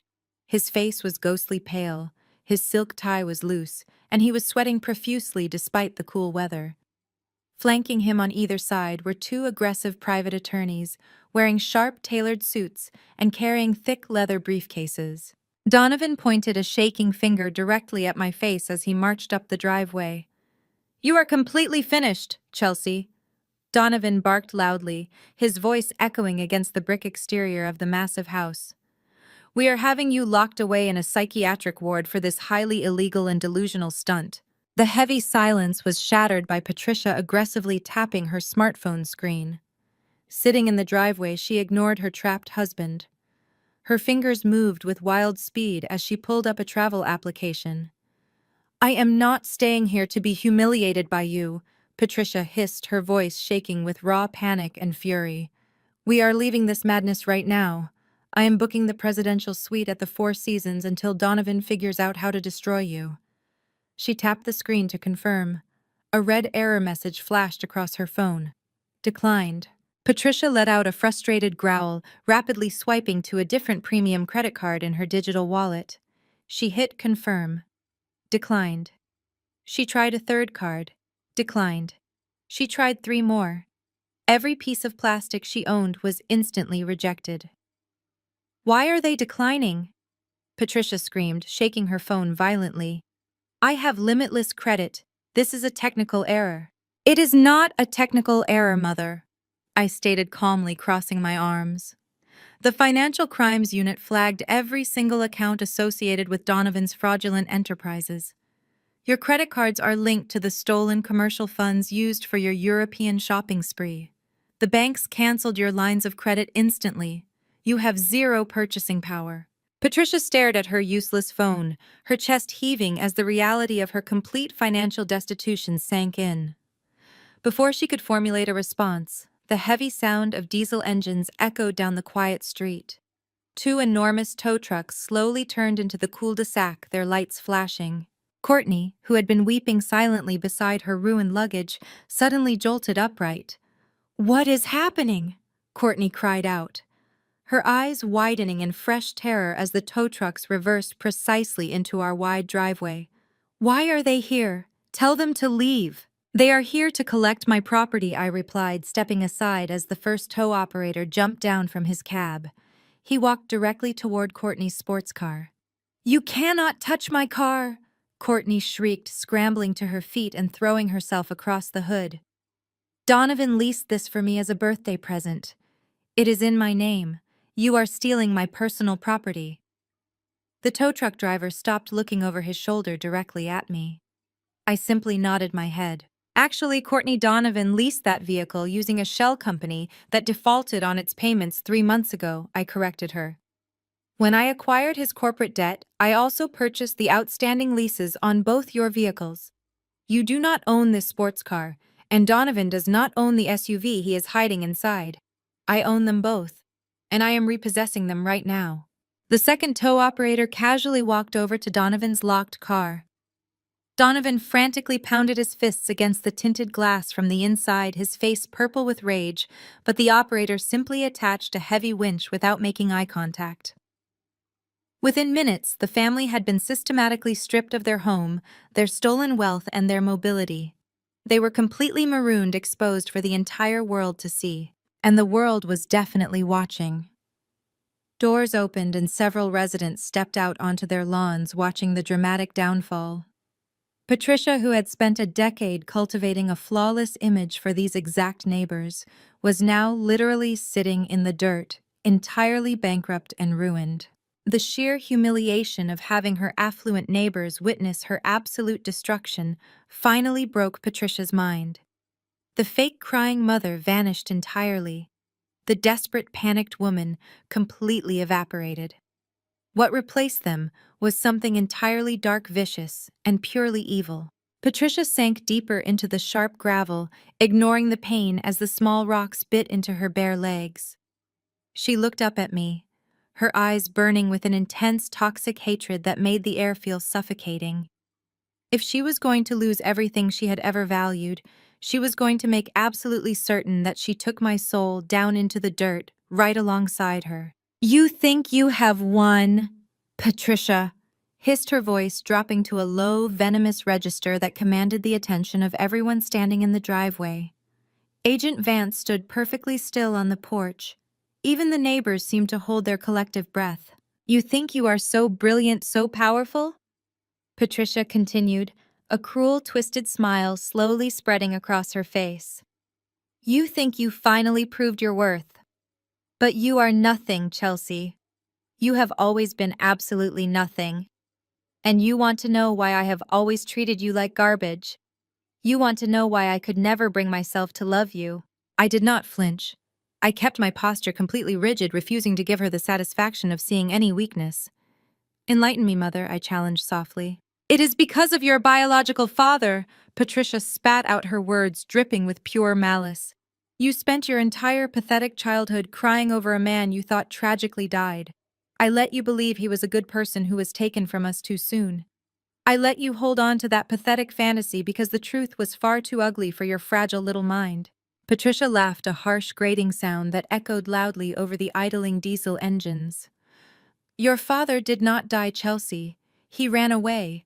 And he did not just run away from our marriage. He ran away from you. But the best part is exactly how I made him do it."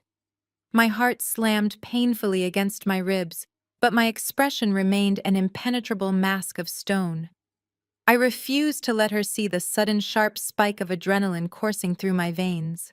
When I met Donovan, he offered me a life of extreme wealth, Patricia revealed proudly, her eyes gleaming with toxic triumph. But Donovan did not want another man's brat ruining his perfect new family. So I went to your biological father. He had just inherited a massive sum of money. I told him that if he did not sign away all of his parental rights and give me half of his inheritance, I would drag him through a vicious, agonizing custody battle that would destroy his reputation. Patricia leaned forward, delivering the final devastating blow with absolute terrifying delight. I blackmailed him into leaving. I took his money to fund my beautiful new life with Donovan, and your father agreed instantly. He paid me an absolute fortune just to never have to look at your face ever again.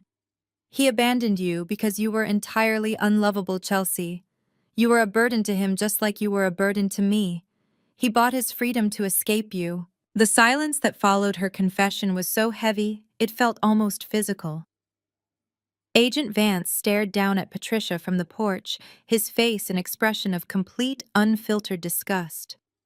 The tow truck operators exchanged disturbed glances, clearly sickened by the sheer magnitude of her cruelty. The neighbors standing on their lawns whispered in shocked, horrified tones. Patricia had just publicly confessed to severe extortion and parental alienation, using the destruction of her own child as a weapon of ultimate revenge. She knelt on the gravel, smiling up at me, fully expecting to see my entire world shatter into a million irreparable pieces. She expected me to collapse, to weep, to finally break and surrender under the crushing, suffocating weight of being completely, fundamentally unwanted. My expression darkened. The cold detachment in my eyes hardened into something sharp, dangerous, and entirely unyielding. I looked down at the woman who had brought me into the world, registering the absolute darkness in her soul, and I felt nothing but profound, liberating pity. "You really think that changes anything?" I asked, my voice cutting through the thick silence with icy, unwavering precision. "You think telling me that you are an extortionist somehow makes you the victor today?" I reached into my pocket and pulled out my smartphone. I did not look away from Patricia's confident, malicious smile as I deliberately unlocked the screen. I tapped a contact hit dial and pressed speaker so everyone could hear. The phone rang once. It rang twice. A deep, familiar voice answered the line. "I am here, Chelsea.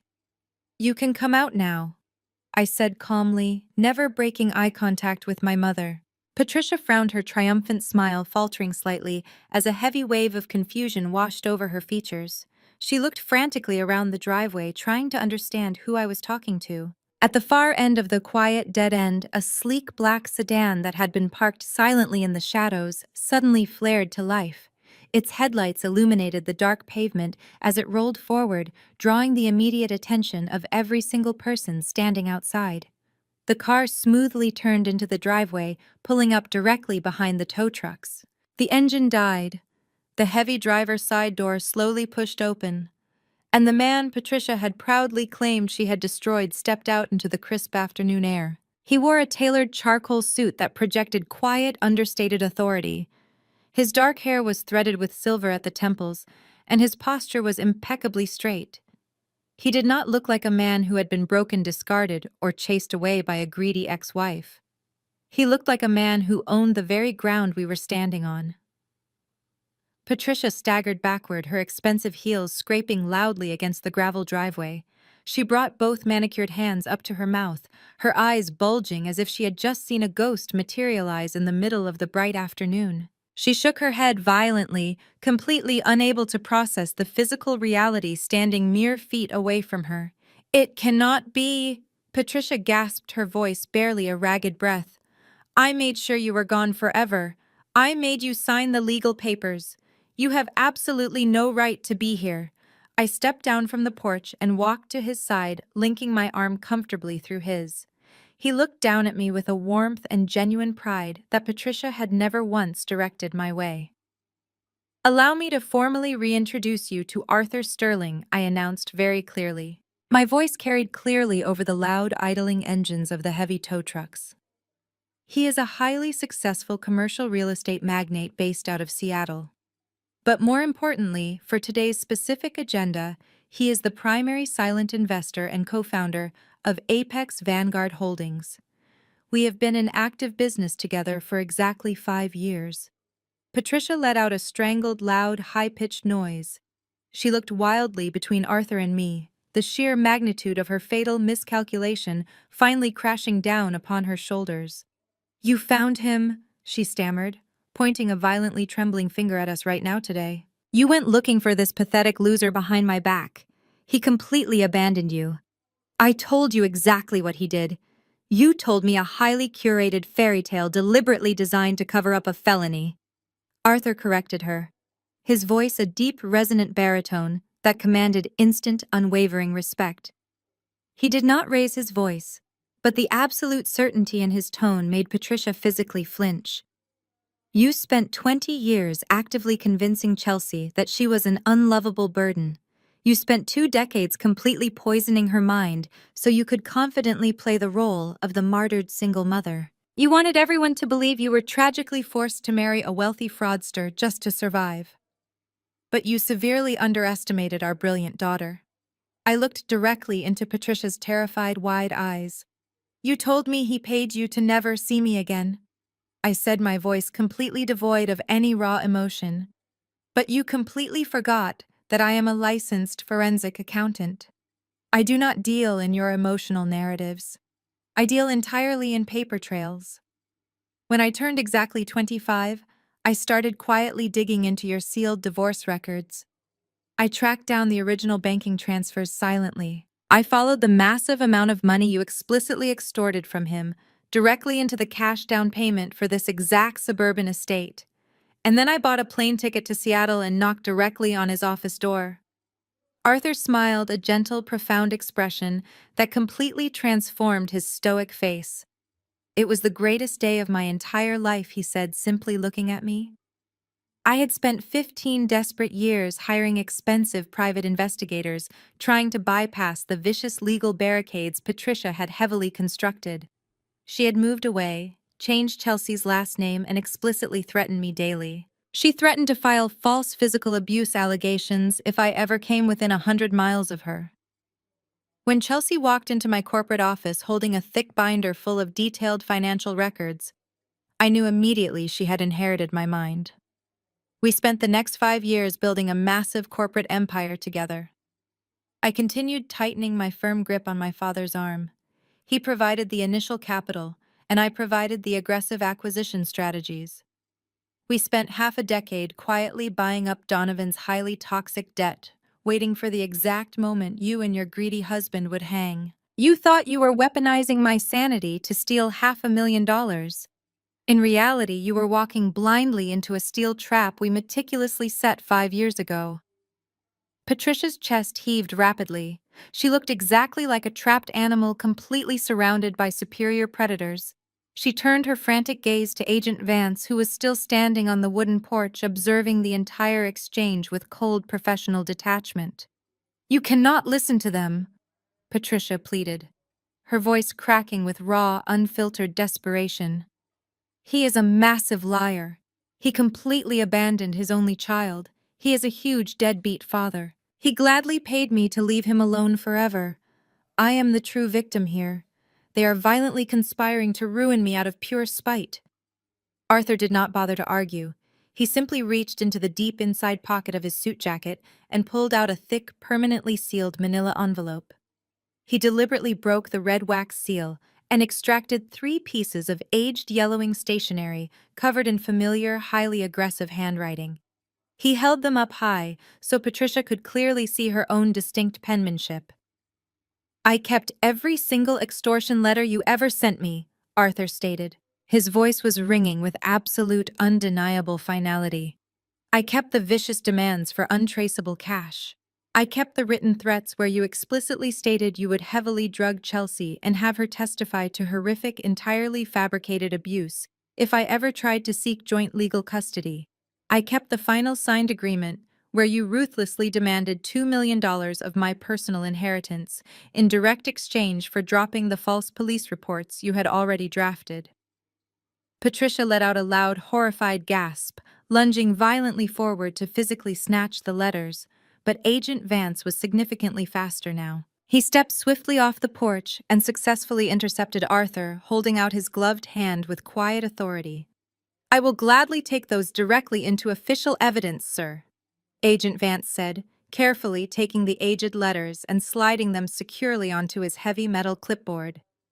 Extortion and filing false police reports are severe criminal offenses regardless of exactly how much time has passed. This clearly establishes a clear, undeniable pattern of malicious behavior and massive financial manipulation.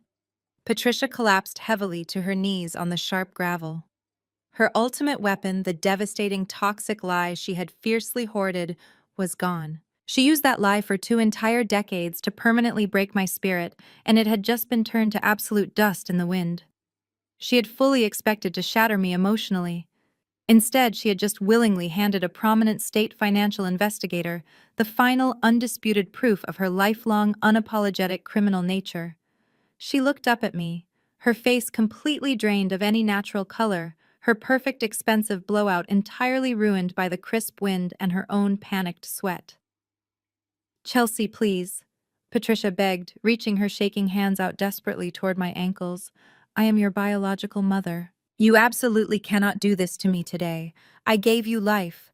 I raised you alone. You cannot let them take me away to a cell. I will do absolutely anything you want. I will sign the entire house over to you right now. I will give you everything. Just please call off the federal dogs." I looked down at the pathetic, entirely broken woman currently groveling in the dirt. "You have absolutely nothing left to give me, Patricia," I stated, my voice as cold as absolute zero. "I already own the massive house. I already own the luxury cars. I already own the corporate debt. And I already have my real, genuine family standing right beside me. You are completely bankrupt in every single possible sense of the word." The two heavy tow truck operators finally finished safely securing Courtney's expensive sports car and Donovan's locked luxury SUV.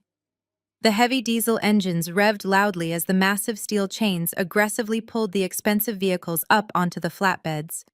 The harsh screeching of heavy metal on metal loudly echoed down the quiet suburban street, a harsh, undeniable symphony of their total financial ruin. Courtney stood up and watched her car. Her prized birthday present was being hoisted high into the air. The sports car was the only truly valuable asset she had left to her name, her absolute only ticket out of this suburban nightmare. She looked at the rising car, then looked at Patricia sobbing loudly in the dirt, and then looked directly at Agent Vance. The deep survival instinct of a profoundly selfish, highly privileged woman kicked in with absolute terrifying speed. She violently wiped the tears from her pale face and marched directly toward Agent Vance. "I want full legal immunity," Courtney demanded, completely devoid of any lingering familial loyalty. "I will give you everything you need to lock them both away. I have the master passwords to Donovan's encrypted hard drives, and I know where Patricia hid the forged medical documents." Patricia let out a sound that was more of a dying wheeze than a gasp. She remained on her knees in the gravel, her neck snapping to stare at her golden child. For 30 years, Patricia had worshipped Courtney, catered to her every whim, and destroyed my childhood just to ensure she never shared the spotlight. Now, watching her daughter eagerly barter her freedom for their mutual destruction, Patricia looked as though someone had ripped her heart out. Courtney did not even look down at the woman who had sacrificed everything for her. She kept her frantic eyes locked entirely on Agent Vance. "I am completely serious," Courtney insisted. "I was never the mastermind behind this. I am a victim of their toxic manipulation. Patricia and Donovan forced me to participate. They told me that if I did not help them secure that commercial loan, Donovan would lose the house and I would have to move into a cheap apartment. I was terrified, but I knew they were going down, so I kept my own independent records of absolutely everything they did." "Courtney, what are you doing?" Patricia finally screamed, her voice cracking into pure, absolute panic. "I am your mother. I gave you everything. I bought you that car. I paid for your luxurious vacations. I protected you from the consequences of every single mistake you ever made. You cannot turn on me. We are supposed to survive this together. We are not a team, Courtney shrieked back with a look of pure disgust. You dragged me into a federal conspiracy, you idiot. You promised me a foolproof plan to steal Chelsea's money and failed miserably. You completely ruined my life. I am not spending my youth wearing a bright orange jumpsuit just because you and Donovan were too incredibly stupid to successfully pull off basic identity theft. I am not letting you drag me down with your sinking ship. Without waiting for permission, Courtney threw herself onto the gravel beside her massive leather suitcase. She unzipped the main compartment with violent yanks, tossing expensive silk blouses and heavily beaded designer dresses onto the dirty pavement. She dug aggressively through the satin lining until she uncovered a hidden, zippered pocket deep inside. Her hand emerged, clutching a small, sleek silver flash drive. She held it up high in the air like a magnificent glowing trophy of salvation. "This is my insurance," Courtney announced breathlessly, marching back toward the front steps and shoving the silver drive directly toward Agent Vance. I knew Donovan was a massive liability, so whenever I visited his home office, I copied his private servers. This drive contains an entire decade of Donovan's illegal offshore gambling transfers.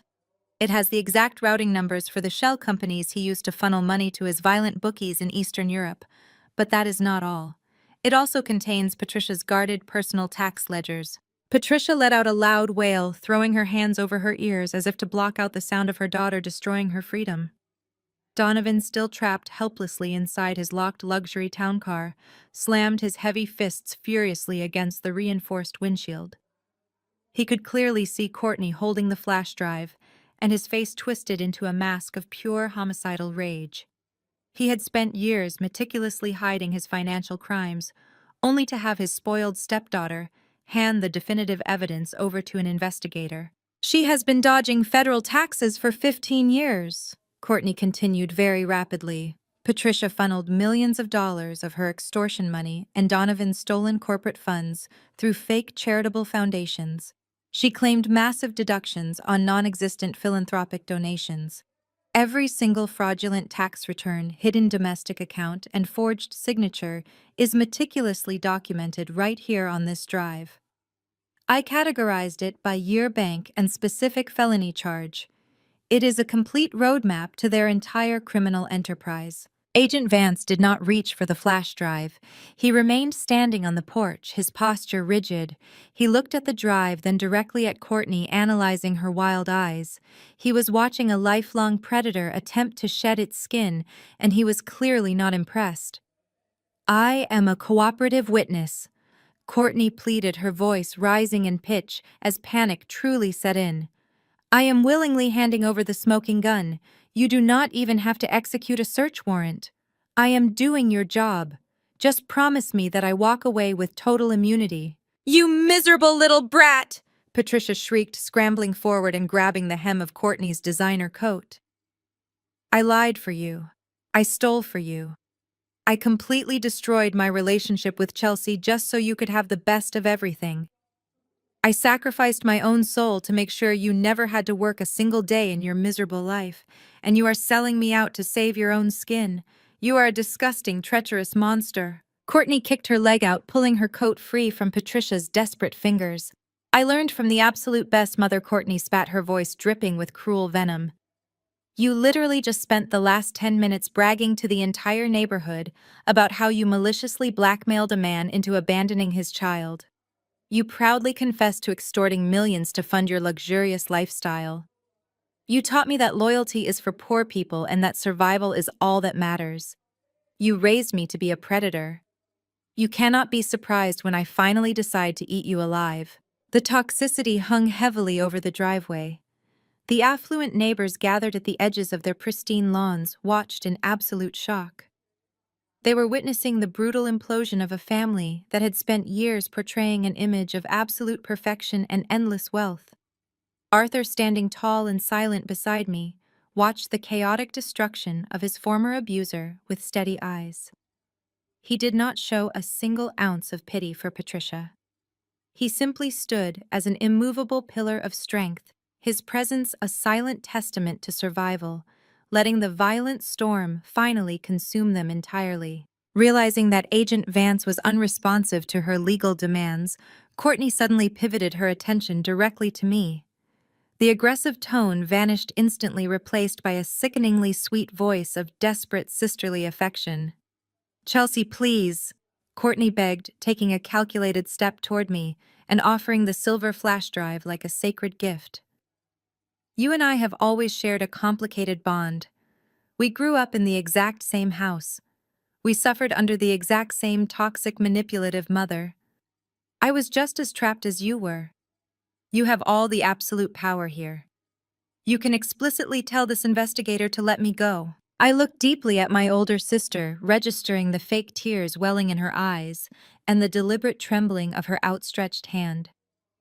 I remembered every single time she had pushed me down the stairs when Patricia was not looking.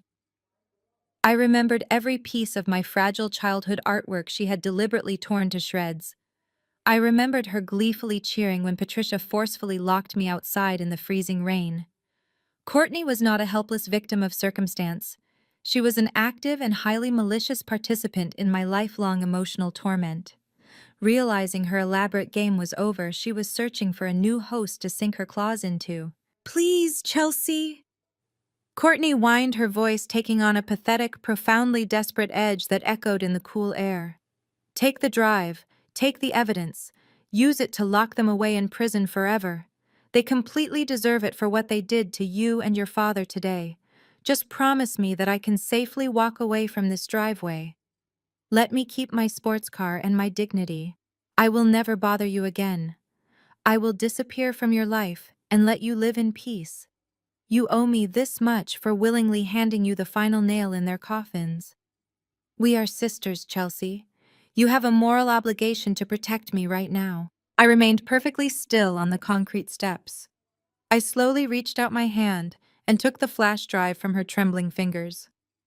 Courtney let out a shuddering breath of profound relief, a victorious smile forming on her lips as she believed her manipulation had finally worked.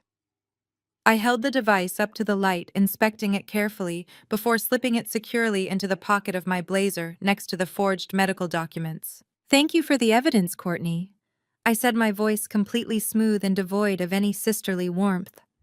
"But I do not grant immunity." Courtney's victorious smile instantly vanished, replaced by an expression of pure, unadulterated horror as the distant, unmistakable wail of approaching police sirens began to echo loudly through the quiet suburban streets. The wail of the sirens grew from a distant, haunting echo into a deafening, mechanical roar that completely consumed the quiet suburban neighborhood. The manicured lawns and pristine white facades of the surrounding mansions were suddenly bathed in violent flashing strokes of red and blue light. Courtney scrambled backward, her expensive designer heels catching on the rough gravel as she desperately tried to distance herself from the center of the driveway. A massive convoy of heavily armored black sports utility vehicles and marked federal cruisers turned the corner in perfect aggressive unison. They did not park on the street. They swarmed the cul-de-sac, driving directly onto Patricia's immaculate award-winning landscaping and sealing off every possible avenue of escape. The sheer scale of the tactical response was breathtaking. This was not a standard local police dispatch responding to a domestic financial dispute. This was a fully coordinated, highly strategic federal raid. Dozens of agents poured out of the vehicles before they had even come to a complete stop. They wore dark tactical vests emblazoned with bold, bright yellow letters spelling out the ultimate nightmare for white-collar criminals: FBI. My father Arthur stood perfectly still beside me, his hands resting casually in his pockets as we watched the federal sweep unfold with clinical precision. We had known this exact moment was coming for weeks. When Patricia and Donovan proudly flaunted their stolen wealth across multiple international borders during their lavish European shopping spree, they unwittingly crossed a massive legal threshold. By transferring fraudulent commercial funds through foreign banking institutions to purchase designer goods in Paris and Milan, they triggered federal jurisdiction. It was no longer just local corporate embezzlement. It was a highly coordinated international wire fraud conspiracy. Just as the federal agents began establishing a secure perimeter around the estate, a sleek silver Mercedes sedan screeched to a halt directly behind the barricade of tow trucks. The doors flew open, and Donovan's high-priced, aggressively arrogant defense attorneys stepped out. They had been summoned by Donovan during his frantic phone calls from inside his locked vehicle, presumably arriving to threaten Agent Vance with a barrage of civil lawsuits. But the moment the lead attorney, a tall man in a bespoke pinstripe suit, registered the yellow FBI lettering and the sheer volume of heavily armed federal personnel, he stopped dead in his tracks. He looked at the massive tactical presence, looked at Patricia weeping hysterically in the dirt, and then looked directly at the lead federal agent marching up the driveway. The attorney literally threw his hands up into the air in a gesture of complete immediate surrender. "We are formally withdrawing our legal representation," the attorney shouted, his voice cracking with pure cowardice as he aggressively shoved his briefcase back into the Mercedes. "We have absolutely no involvement with these individuals. As of this exact second, we resign." The attorneys scrambled back into their vehicle and sped away, leaving their wealthy clients completely undefended and utterly abandoned. Agent Vance stepped down from the porch, handing the thick folder of original extortion letters directly to the lead FBI agent. The two men exchanged a brief professional nod before turning their collective attention to Donovan's locked luxury SUV. The tow truck operators had paused their winches, stepping back to allow the federal agents to work. Donovan was still trapped inside the leather interior, his face pressed against the tinted glass, his eyes wide with a feral, terrifying panic. He frantically pushed the electronic lock buttons, refusing to open the doors, trapping himself in a mobile steel cage. The lead FBI agent did not bother negotiating. He simply raised a heavy tactical baton and shattered the driver's side window with one brutal, decisive strike. Tempered glass exploded inward, raining down over Donovan's expensive suit. Two federal agents immediately reached through the shattered window, unlocking the door from the inside and ripping it open. They grabbed Donovan by the collar of his tailored jacket and dragged him violently out of the vehicle. The powerful corporate executive hit the gravel driveway hard, scraping his hands and knees as he was forcefully pinned face down against the pavement. Donovan thrashed and kicked, screaming incoherently about his constitutional rights and demanding to speak to his cowardly lawyers, but his protests were completely useless. A pair of heavy steel handcuffs clicked shut around his wrists, with a sharp, terrifying finality. "Donovan Sterling, you are under federal arrest," the lead agent announced, his voice booming over the chaos with absolute authority.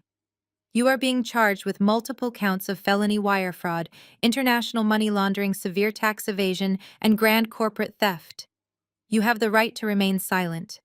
Anything you say can and will be used against you in a court of law." Donovan stopped thrashing.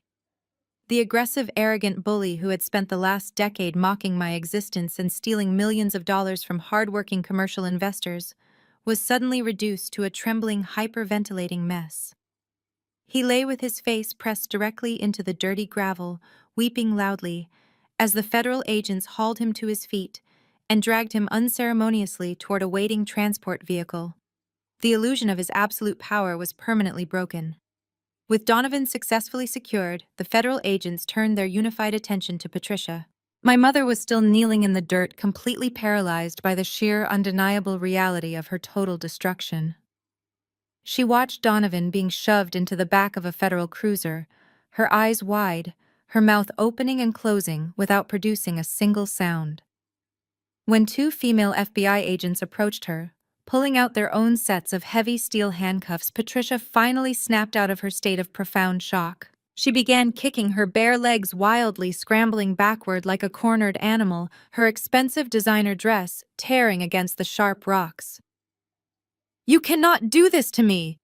Patricia shrieked, her voice echoing shrilly across the entire neighborhood. "I am a prominent socialite. I am a respected member of this community.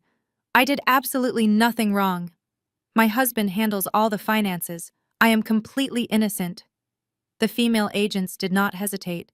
They grabbed Patricia by her flailing arms, hauling her roughly to her feet and twisting her wrists securely behind her back. The cold steel locked into place, securing the woman who had spent my entire life making me feel like a prisoner. Patricia Sterling, the agent, stated, her voice entirely devoid of any sympathy or hesitation. You are being placed under federal arrest for felony conspiracy to commit wire fraud, massive tax evasion, and severe identity theft. Patricia screamed a raw, guttural sound of pure terror. No, you do not understand.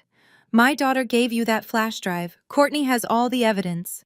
Courtney knows that Donovan forced me to sign those fraudulent tax returns.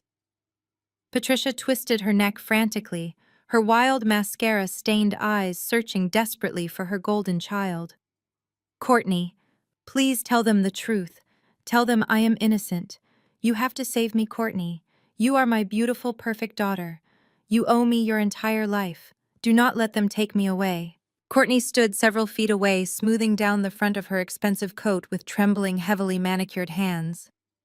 She looked at her mother, who was currently restrained by federal agents and sobbing hysterically, and her face contorted into a mask of pure, unadulterated disgust. She took another deliberate step backward, creating a clear, physical distance between herself and the woman who had worshipped the ground she walked on for 30 entire years. I owe you absolutely nothing, Mother Courtney spat, her voice dripping with an arrogant, delusional confidence. I gave the investigators the master flash drive. I handed them the complete roadmap to your entire illegal empire. I am a cooperating federal witness. I am completely safe, and you are going to spend the rest of your miserable, pathetic life rotting in a tiny concrete cell. You are entirely on your own. The lead FBI agent slowly walked toward my sister. Courtney smiled at him, a smug, triumphant expression washing over her pale face. She genuinely believed her vicious betrayal had purchased her absolute freedom. She crossed her arms eagerly, waiting for the agent to officially thank her for her invaluable cooperation. The agent stared at her with a blank, unyielding expression. He reached to the back of his tactical belt. He pulled out a fresh pair of heavy steel handcuffs, the metal clinking loudly in the crisp air. Courtney's victorious smile vanished. She stumbled backward, bumping into her ruined suitcase. What are you doing? Courtney demanded, her voice jumping an entire octave in absolute terror. I gave you the evidence. I am the victim. You cannot touch me. The agent stepped forward, grabbing her wrists with uncompromising force. Courtney Sterling, he stated, his voice ringing out like a final devastating gavel strike. You are under federal arrest. You are being charged as a primary co-conspirator. The heavy steel handcuffs clicked shut around Courtney's wrists with a harsh metallic snap that seemed to echo across the entire neighborhood. For a fraction of a second, she simply stared down at her restrained hands, her brain entirely incapable of processing the reality of her situation. She had fully expected to walk away as the victorious informant. Instead, she was being treated exactly like the criminals she had just eagerly sold out. The illusion of her immunity shattered, and a primal, piercing shriek erupted from her throat. It was not a cry of sorrow or regret. It was the feral, uncontrolled scream of a deeply entitled woman who was suddenly facing a consequence for the very first time in her 30 years of existence. Courtney violently jerked her arms, attempting to rip herself free from the federal agent's unyielding grip. The sudden aggressive movement threw her completely off balance. Her expensive designer heels twisted painfully on the gravel, and she collapsed hard onto the driveway. She hit the ground with a heavy thud, her knees scraping brutally against the sharp rocks. The pristine, cream-colored silk of her imported coat tore, instantly absorbing the dark dirt and oil stains permanently embedded in the pavement. But Courtney did not stop fighting. She thrashed wildly on the ground like a petulant toddler, kicking her legs and screaming incoherent demands at the federal agents. "You cannot arrest me!" she shrieked, her voice growing increasingly hoarse and desperate. "I gave you the flash drive. I gave you all the evidence you needed. I am a victim of their toxic manipulation. You are supposed to let me go.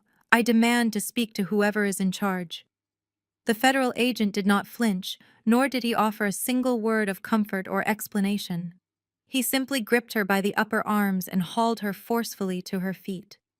The beautiful, untouchable golden child was now covered in grime, her makeup smeared across her tear-stained face, her dignity completely obliterated. The affluent neighbors standing on the edges of their perfectly manicured lawns watched the spectacle in absolute horrified silence.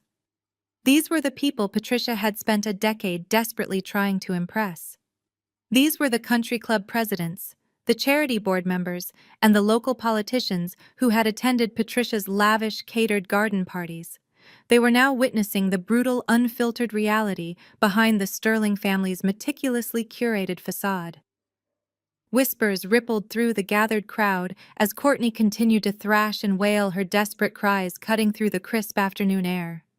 The illusion of perfection had been entirely ripped away, exposing the deep rotting core of greed, fraud, and profound cruelty that had funded their extravagant lifestyle. Patricia noticed the disgusted stares of her former friends, and the final shred of her sanity completely fractured. Patricia was still pinned to the gravel, her own hands secured tightly behind her back. She watched her favored daughter being dragged toward a waiting federal cruiser, completely helpless to intervene. The empire she had built on the shattered remains of my childhood was dissolving into nothingness. Panic, absolute and consuming, finally overtook her manufactured pride. She twisted her body, ignoring the restraining grip of the female agents holding her arms, and turned her wild, bloodshot eyes directly toward me. I stood on the bottom step of the porch, my father Arthur standing as an immovable pillar of strength right beside me. We watched the destruction with cold, clinical detachment. "Chelsea, please," Patricia wailed, the sound tearing from her throat with a pathetic, agonizing desperation. "You have to stop this. Tell them to stop this right now. I am your mother. You came from my body. You cannot just stand there and let them lock me away in a cage." She dragged her knees across the sharp gravel, trying desperately to close the physical distance between us, but the federal agents held her firmly in place. "I did what I had to do to survive." Patricia sobbed, her voice breaking, as tears carved dirty tracks down her pale face. "I wanted a better life. I wanted security. I know I made terrible mistakes, but you have your revenge now. You took the house, you took the cars, you completely humiliated me in front of everyone I know. Is that not enough for you? You have to call them off, Chelsea. Please, I am begging you. Show some mercy. I am your flesh and blood. You owe me your life. If you have a single ounce of compassion in your heart, you will tell them to let me go." I did not move a single muscle. My posture remained completely rigid, my expression an unyielding mask of stone. I looked down at the sobbing, broken woman who had spent my entire existence actively trying to extinguish my spirit. I felt the comforting, steady warmth of my father's presence beside me, a profound reminder of the genuine love and protection Patricia had maliciously stolen from me for 2 decades. The air between us grew thick and heavy, charged with the electric weight of a 20-year reckoning. Mercy. I repeated the word, rolling off my tongue with a chilling, absolute precision. My voice was not loud, but it carried clearly over the idling engines and the distant wail of sirens. You are looking at me right now, begging for mercy, because you are facing the direct legal consequences of your own criminal actions. You want me to save you from a prison cell that you built with your own 2 hands. I took one slow, deliberate step forward, descending onto the gravel driveway. I stared directly into Patricia's terrified, wide eyes, ensuring she heard every single syllable I spoke. "Where was your mercy when I was 12 years old?" I asked, my voice dropping to a low, dangerous register that made her physically shrink backward. "Where was your mercy when you locked me outside in the freezing rain for hours, just because I accidentally dropped a glass in your pristine kitchen?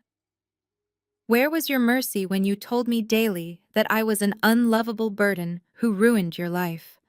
Where was your mercy when you viciously extorted my father, actively forcing him out of my life, and then spent 20 years watching me cry over a man I thought was dead? You did not show me mercy, Patricia. You showed me absolute unapologetic cruelty. You taught me that family is just a biological accident, and that survival requires complete, unwavering ruthlessness. I paused, letting the heavy, suffocating truth of my words sink deeply into her fractured mind. "You are not my mother," I stated, the finality in my tone echoing like a heavy gavel striking solid wood. "You are merely the woman who gave birth to me. You traded your title as a mother the moment you decided my suffering was an acceptable price to pay for your luxurious lifestyle.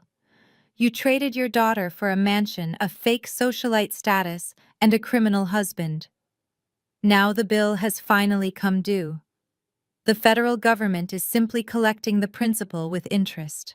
I have absolutely no mercy left to give you. I spent it all surviving the miserable, toxic childhood you forced me to endure. You are going exactly where you belong." Patricia stared up at me, her mouth hanging open in stunned, horrified silence. The last desperate sliver of hope vanished entirely from her eyes, replaced by the crushing, absolute certainty of her permanent ruin. She let out a soft, pathetic whimper, her entire body sagging in total defeat. She finally realized that the obedient, terrified little girl she had abused for decades was completely gone, replaced by a formidable, unyielding adversary she could never manipulate again. The two female federal agents hauled Patricia roughly to her feet.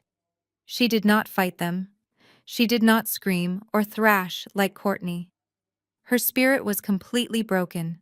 She hung her head in total shame as they marched her toward the waiting transport vehicle, parading her past the horrified, whispering neighbors she had once tried so desperately to impress. Across the driveway, Donovan was loaded into a separate, heavily armored federal cruiser. His expensive suit was covered in dirt and sharp shards of shattered glass. He looked small, pathetic, and entirely stripped of the arrogant corporate power he had wielded like a club for 15 years. Courtney was fighting until the bitter end, sobbing loudly and kicking her ruined designer heels against the side of the police vehicle. The federal agents forcefully shoved her into the cramped back seat without hesitation. The heavy metal door slammed shut instantly, silencing her hysterical tantrum behind thick glass. The three abusers were stripped of their dignity and their stolen wealth. It was finally over. The police cruisers pull away, leaving Chelsea and her father standing alone in front of the massive, now empty estate. Chelsea turns to the house, but she isn't finished yet. The flashing red and blue lights faded into the distance, taking the chaotic noise of the federal raid with them. A profound, heavy silence settled over the manicured cul-de-sac. The affluent neighbors, having witnessed the absolute destruction of their most prominent socialite, slowly retreated into their homes, locking their doors against the ugly reality of the situation. I stood shoulder to shoulder with my father on the edge of the sprawling driveway. The massive tow trucks had already departed, with the luxury vehicles leaving the pristine pavement completely bare. The sprawling estate loomed before us, its grand columns and towering windows looking suddenly hollow and lifeless. For 2 decades, this property had been a fortress of psychological torment. Now it was just an empty shell of brick and glass, stripped of its power and its venom. I turned my gaze away from the empty street and looked directly at the massive mahogany front doors. The federal agents had left the entrance slightly ajar after completing their initial sweep of the premises. "I am not quite finished here," I said, my voice steady and resolute in the quiet afternoon air. Arthur nodded understandingly. He did not ask questions or urge me to leave. He simply offered his arm again, a silent, unwavering pillar of support. Together we walked up the stone steps and pushed the heavy wooden doors open, stepping into the cavernous foyer. The silence inside the mansion was absolute. Without Patricia loudly barking orders at the domestic staff, without Courtney whining about her latest perceived slight, and without Donovan loudly boasting on business calls, the house felt entirely different. It felt like a tomb. We walked slowly through the grand living room. The expensive velvet sofas and imported silk rugs remained exactly where they had been placed, but they looked entirely pathetic now. The carefully curated displays of wealth were nothing more than props in a deeply tragic, fraudulent play. I ran my fingers lightly over the back of a carved dining chair, feeling a profound sense of detachment. I used to hide in this pantry during their lavish dinner parties. I recalled softly, my voice echoing slightly in the vast empty space. Patricia would tell her wealthy friends that I was studying abroad at a prestigious boarding school because she was entirely too embarrassed to let them see me in my second-hand clothes. She said I ruined the aesthetic of her perfect new life. Arthur stopped walking and turned to face me. His dark eyes, so similar to my own, were filled with a deep, sorrowful understanding. He reached out and gently placed both of his hands on my shoulders. She was a hollow, broken woman who desperately tried to fill her empty soul with stolen money and fabricated status, Arthur said, his voice rumbling with quiet intensity. She could not comprehend your brilliance because you represented everything she lacked. You possess genuine substance, Chelsea.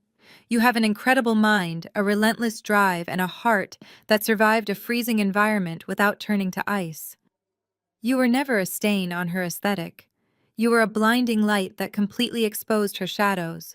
Hearing those words from the man Patricia had viciously painted as a monster felt like a physical weight lifting from my chest.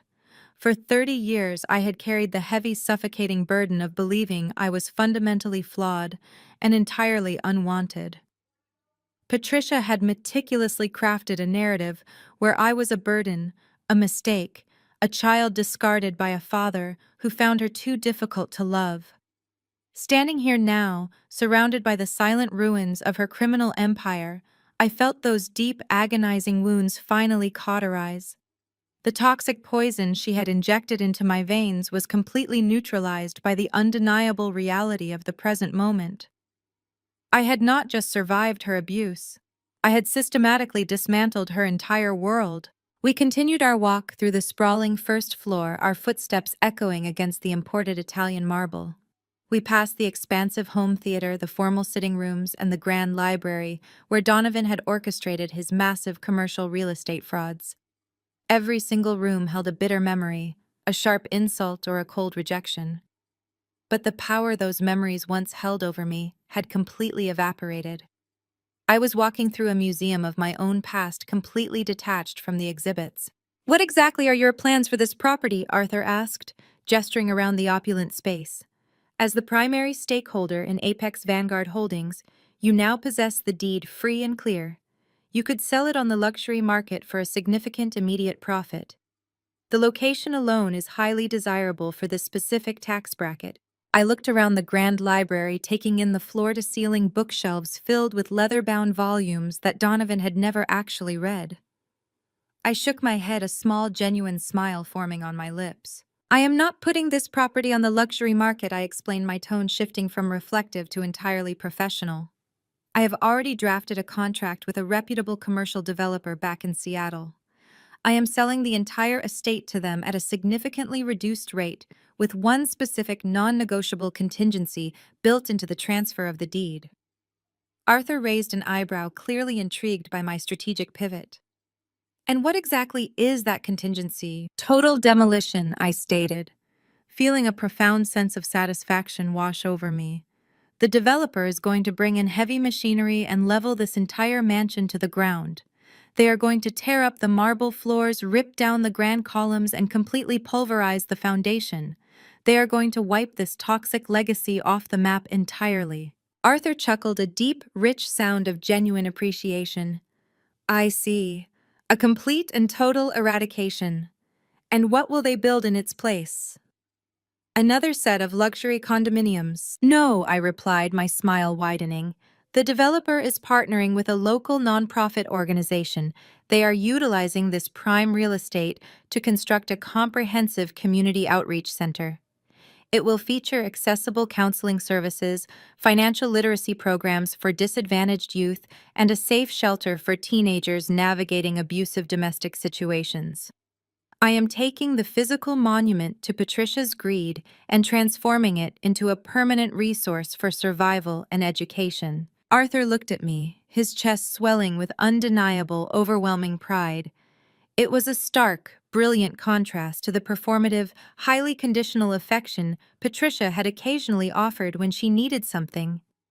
Patricia's love was a weapon constantly wielded to manipulate, control, and demean. Arthur's pride was a steady, unshakable foundation.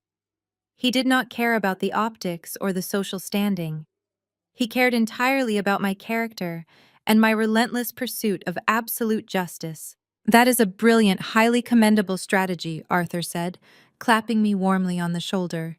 You are taking the darkest chapter of your life and rewriting the ending to serve the public good. You have not just defeated them, Chelsea. You have completely transcended them. We stood together in the center of the grand library, sharing a moment of profound, quiet victory. The air in the house no longer felt oppressive or heavy. It felt entirely clear. The ghosts of my childhood trauma had been forcefully evicted, replaced by the solid, undeniable reality of my current success. I was the co-founder of a massive financial firm. I had orchestrated a brilliant, entirely legal corporate takeover. I had reunited with the father who loved me deeply, and I had personally ensured that the three people who dedicated their lives to destroying me would spend the rest of their days rotting in federal prison. The victory was absolute. The justice was entirely complete. I glanced at my watch, noting the time. We have a flight back to Seattle in 3 hours, I noted, turning toward the hallway. The acquisition team is expecting us in the boardroom tomorrow morning to finalize the integration of Donovan's remaining clean assets into the Apex Vanguard portfolio. We have a massive amount of corporate restructuring to oversee. Indeed, we do. Arthur agreed easily, matching my professional stride as we walked out of the library. The market waits for no one, and I believe we have a highly lucrative quarter ahead of us now that the dead weight has been officially severed. We walked back through the grand foyer, the afternoon sun streaming through the massive glass doors, casting long, bright beams across the marble floor. I felt a tremendous sense of momentum propelling me forward. The past was officially closed, the future was entirely mine to command. But as we reached the front doors, I paused, holding my hand up to stop my father. Give me just one more minute, I said, turning back toward the interior of the house.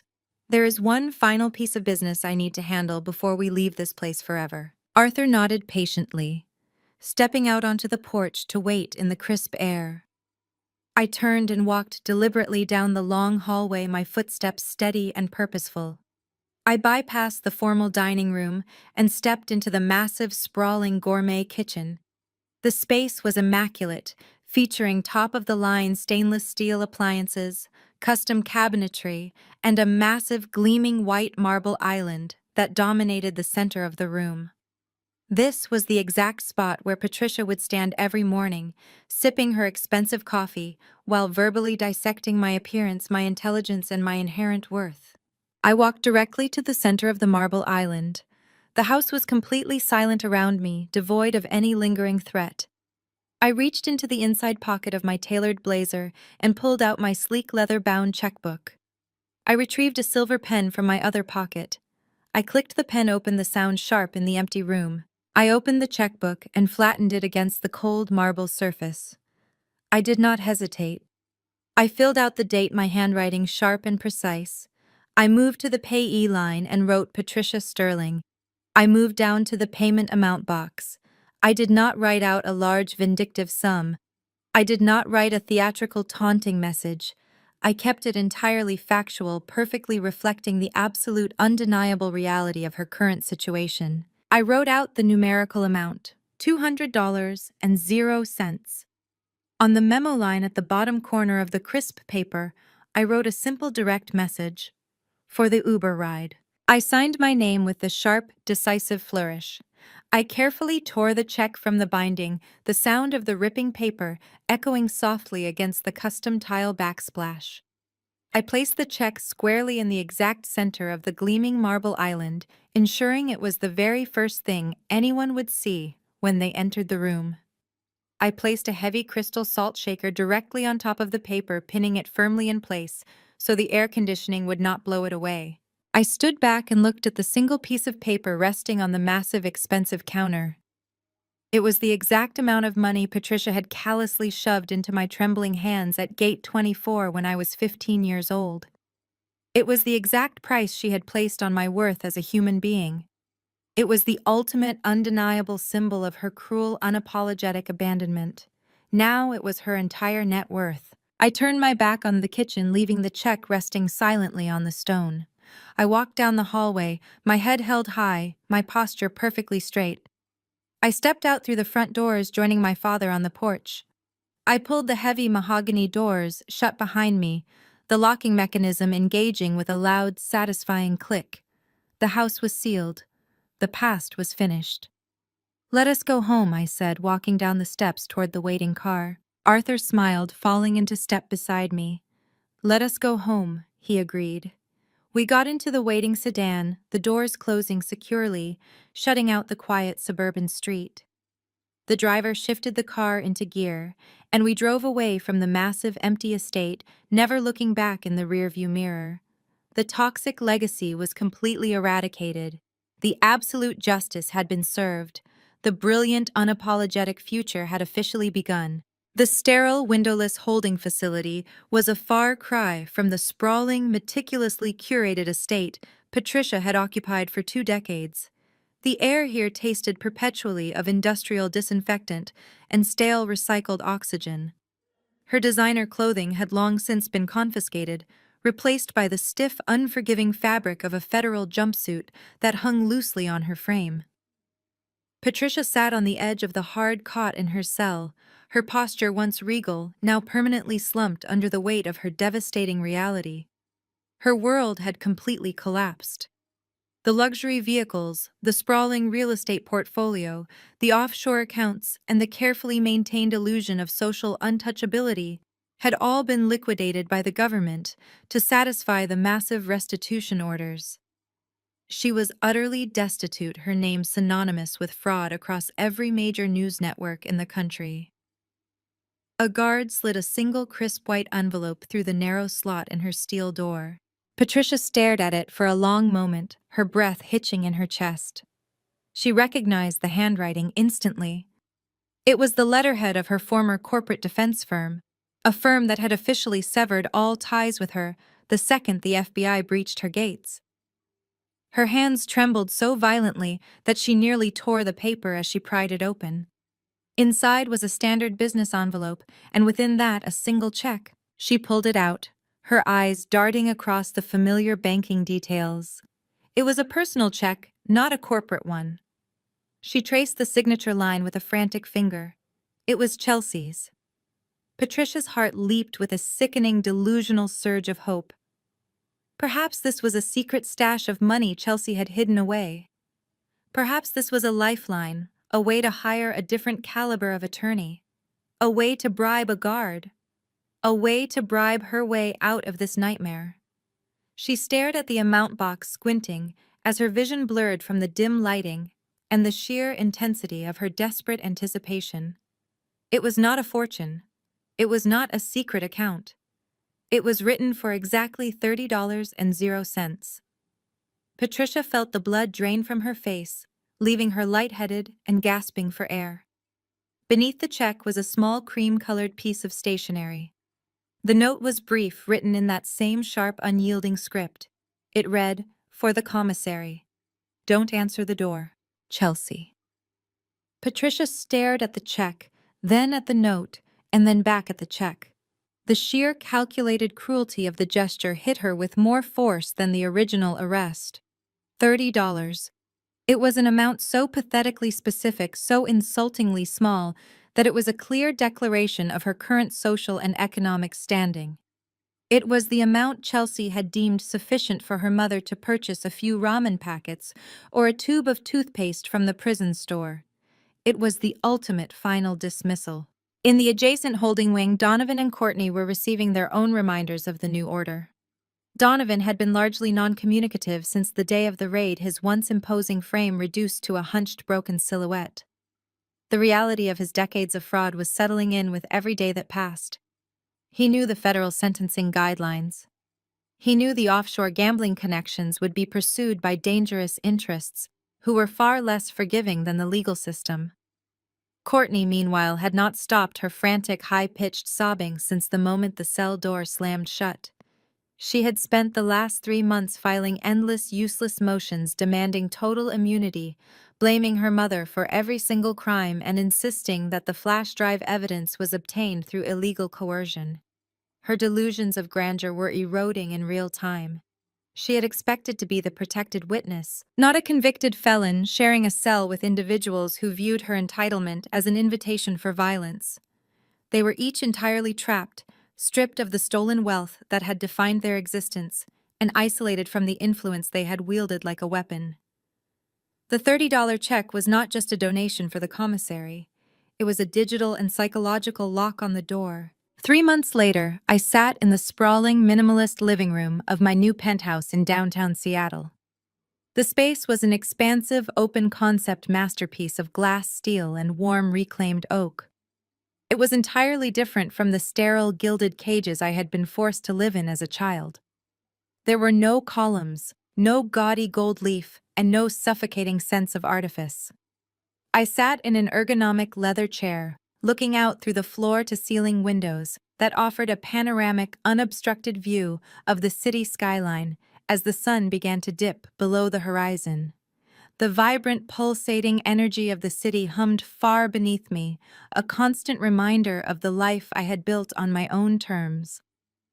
My father Arthur walked into the room carrying 2 cups of fresh coffee. He placed one on the side table beside me and sat in the chair opposite, his expression content and deeply peaceful. We had spent the last 90 days working side by side in the boardroom, finalizing the corporate restructuring of Apex Vanguard Holdings and ensuring that every single asset Donovan had funneled away was accounted for and redirected to legitimate channels. "It is remarkable," Arthur said, looking out at the glittering lights as the buildings began to glow against the darkening sky. "I spent 20 years believing you were lost to me, living in a constant state of agonizing regret. I never dared to imagine that we would eventually be sitting here entirely victorious, having dismantled that entire corrupt enterprise together." I took a slow sip of the coffee, savoring the bitter dark warmth. I had spent 20 years believing I was an unwanted, broken burden. I had spent 2 decades waiting for a rescue that I eventually had to provide for myself. I did not need the rescue anymore. I had the victory. I turned to look at my father, feeling a deep, steady sense of connection that felt entirely earned, not merely given. "They were not just trying to steal our money," I reminded him. "They were trying to steal our history. They were trying to erase the very memory of who we were so they could play out their fantasy of being the perfect, wealthy family." Arthur nodded, his jaw set in a line of iron. "And that is exactly why they are currently facing the absolute totality of the law. They are not coming back, Chelsea. They are entirely gone. The mansion is being leveled next week, and the community center is breaking ground by the end of the month. The transformation is complete." I looked back out at the city. My professional reputation was stronger than it had ever been. My firm was the most respected, feared, and successful venture capital group in the region. The legal fallout from the Sterling fraud case had sent shockwaves through the financial industry, and I had become the public face of corporate integrity and ruthless, unyielding accountability. I had effectively used the very system Patricia had tried to weaponize against me, and I had utilized it to ensure she and her accomplices were entirely neutralized. There was no lingering fear. There was no lurking anxiety about what Patricia might do next. She was confined within a 4 by 8 foot concrete space, and I was the one holding the checkbook that decided whether she ate anything beyond standard prison fare. The emotional wounds of the past, those deep, raw gashes that had dictated every one of my survival instincts for years, were finally and permanently cauterized by the absolute success of the present. I was not just free from them. I had completely surpassed them in every metric of success and integrity that mattered. As I sat there, a notification chimed on my phone. It was an email from my lead attorney confirming that the final liquidation of Donovan's assets had cleared. The funds were fully dispersed into the new scholarship fund I had established, a fund designed to help students who, like me, were forced to navigate a childhood of extreme financial manipulation and emotional abuse. I looked at the confirmation, then set the phone down on the smooth oak surface of the side table. I did not need to check the math. I knew the numbers were perfect. I had won. I had not just closed the loop, I had completely redesigned the board. Arthur looked at me, a soft, knowing smile appearing on his face. "You have an incredible amount of strength, Chelsea. Not just the strength to fight, but the strength to build something meaningful from the wreckage." Most people would have spent the rest of their lives consumed by the bitterness of what was taken from them. You use that bitterness as fuel to create a foundation for others. I suppose that is the ultimate victory, I replied. They wanted me to be a broken, dependent, frightened little girl for the rest of my life. They wanted me to always be looking over my shoulder, wondering if Patricia was going to return to tear down whatever piece I managed to find. Instead, I made sure they were the ones looking over their shoulders, realizing that the little girl they bullied had grown up to be the federal government's most valuable asset and their worst nightmare. The evening light deepened into a rich, velvety indigo, the city skyline twinkling like a scattered map of possibilities. I stood up and walked to the window, pressing my palm against the cool glass. I was 30 years old, wealthy beyond any expectation I had ever dared to harbor, and entirely at peace with every single decision I had made. The rotation of the planet felt entirely different now. I was no longer revolving around the whims of Patricia Sterling. I was the center of my own orbit. I was the architect of my own reality. And the mansion in the suburbs, that house of ghosts and stolen dreams, would soon be nothing more than a pile of rubble and a memory that would serve as the foundation for a school. The rot had been cleared. The structure had been entirely fumigated. The legacy had been permanently erased. And I was, for the very first time, entirely, undeniably, and beautifully free. The silence in the penthouse was not the empty, oppressive silence of the mansion. It was a resonant, productive, and peaceful silence. It was the silence of a life that was finally entirely my own. The story of Athena, like many who have walked through the fire of family betrayal, reveals a fundamental truth about human resilience. Your value is not a consensus reached by those around you. For years, Athena was labeled a failure and an ugly dropout, defined solely by the narrow, rigid expectations of parents who traded authentic connection for the appearance of success. The most painful lesson she learned was that you cannot reason with or earn approval from people who have already decided that your only purpose is to be a background character in their narrative. However, the true power in her journey did not lie in the wealth she eventually built or the high-profile clients she secured. It lay in her transition from seeking validation to defining it. When she returned to that graduation party, she didn't go back to beg for their love. She went back to reclaim the parts of herself they had tried to steal. She realized that the most dangerous thing a scapegoat can do is continue to believe the lies whispered by their oppressors. The trauma of being cast aside can either anchor you in bitterness or launch you into a new, liberated reality. Athena chose the latter. She realized that when others try to erase you, the most radical act of rebellion is to build a life so vibrant, so undeniable, and so uniquely yours that their opinion of you becomes entirely irrelevant. You are not a disappointment for failing to fit into a box that was never designed for your soul. You are a triumph for having the courage to walk away and build a fortress of your own making. Have you ever been made to feel like an outsider in your own family? It is time to stop playing by their rules. If you're ready to stop seeking validation from people who will never give it, subscribe to this channel and comment, "I am enough," below. Let's build a community where we celebrate our own successes, define our own worth, and support each other in breaking free from toxic cycles. Don't wait for their approval. Start building your empire today.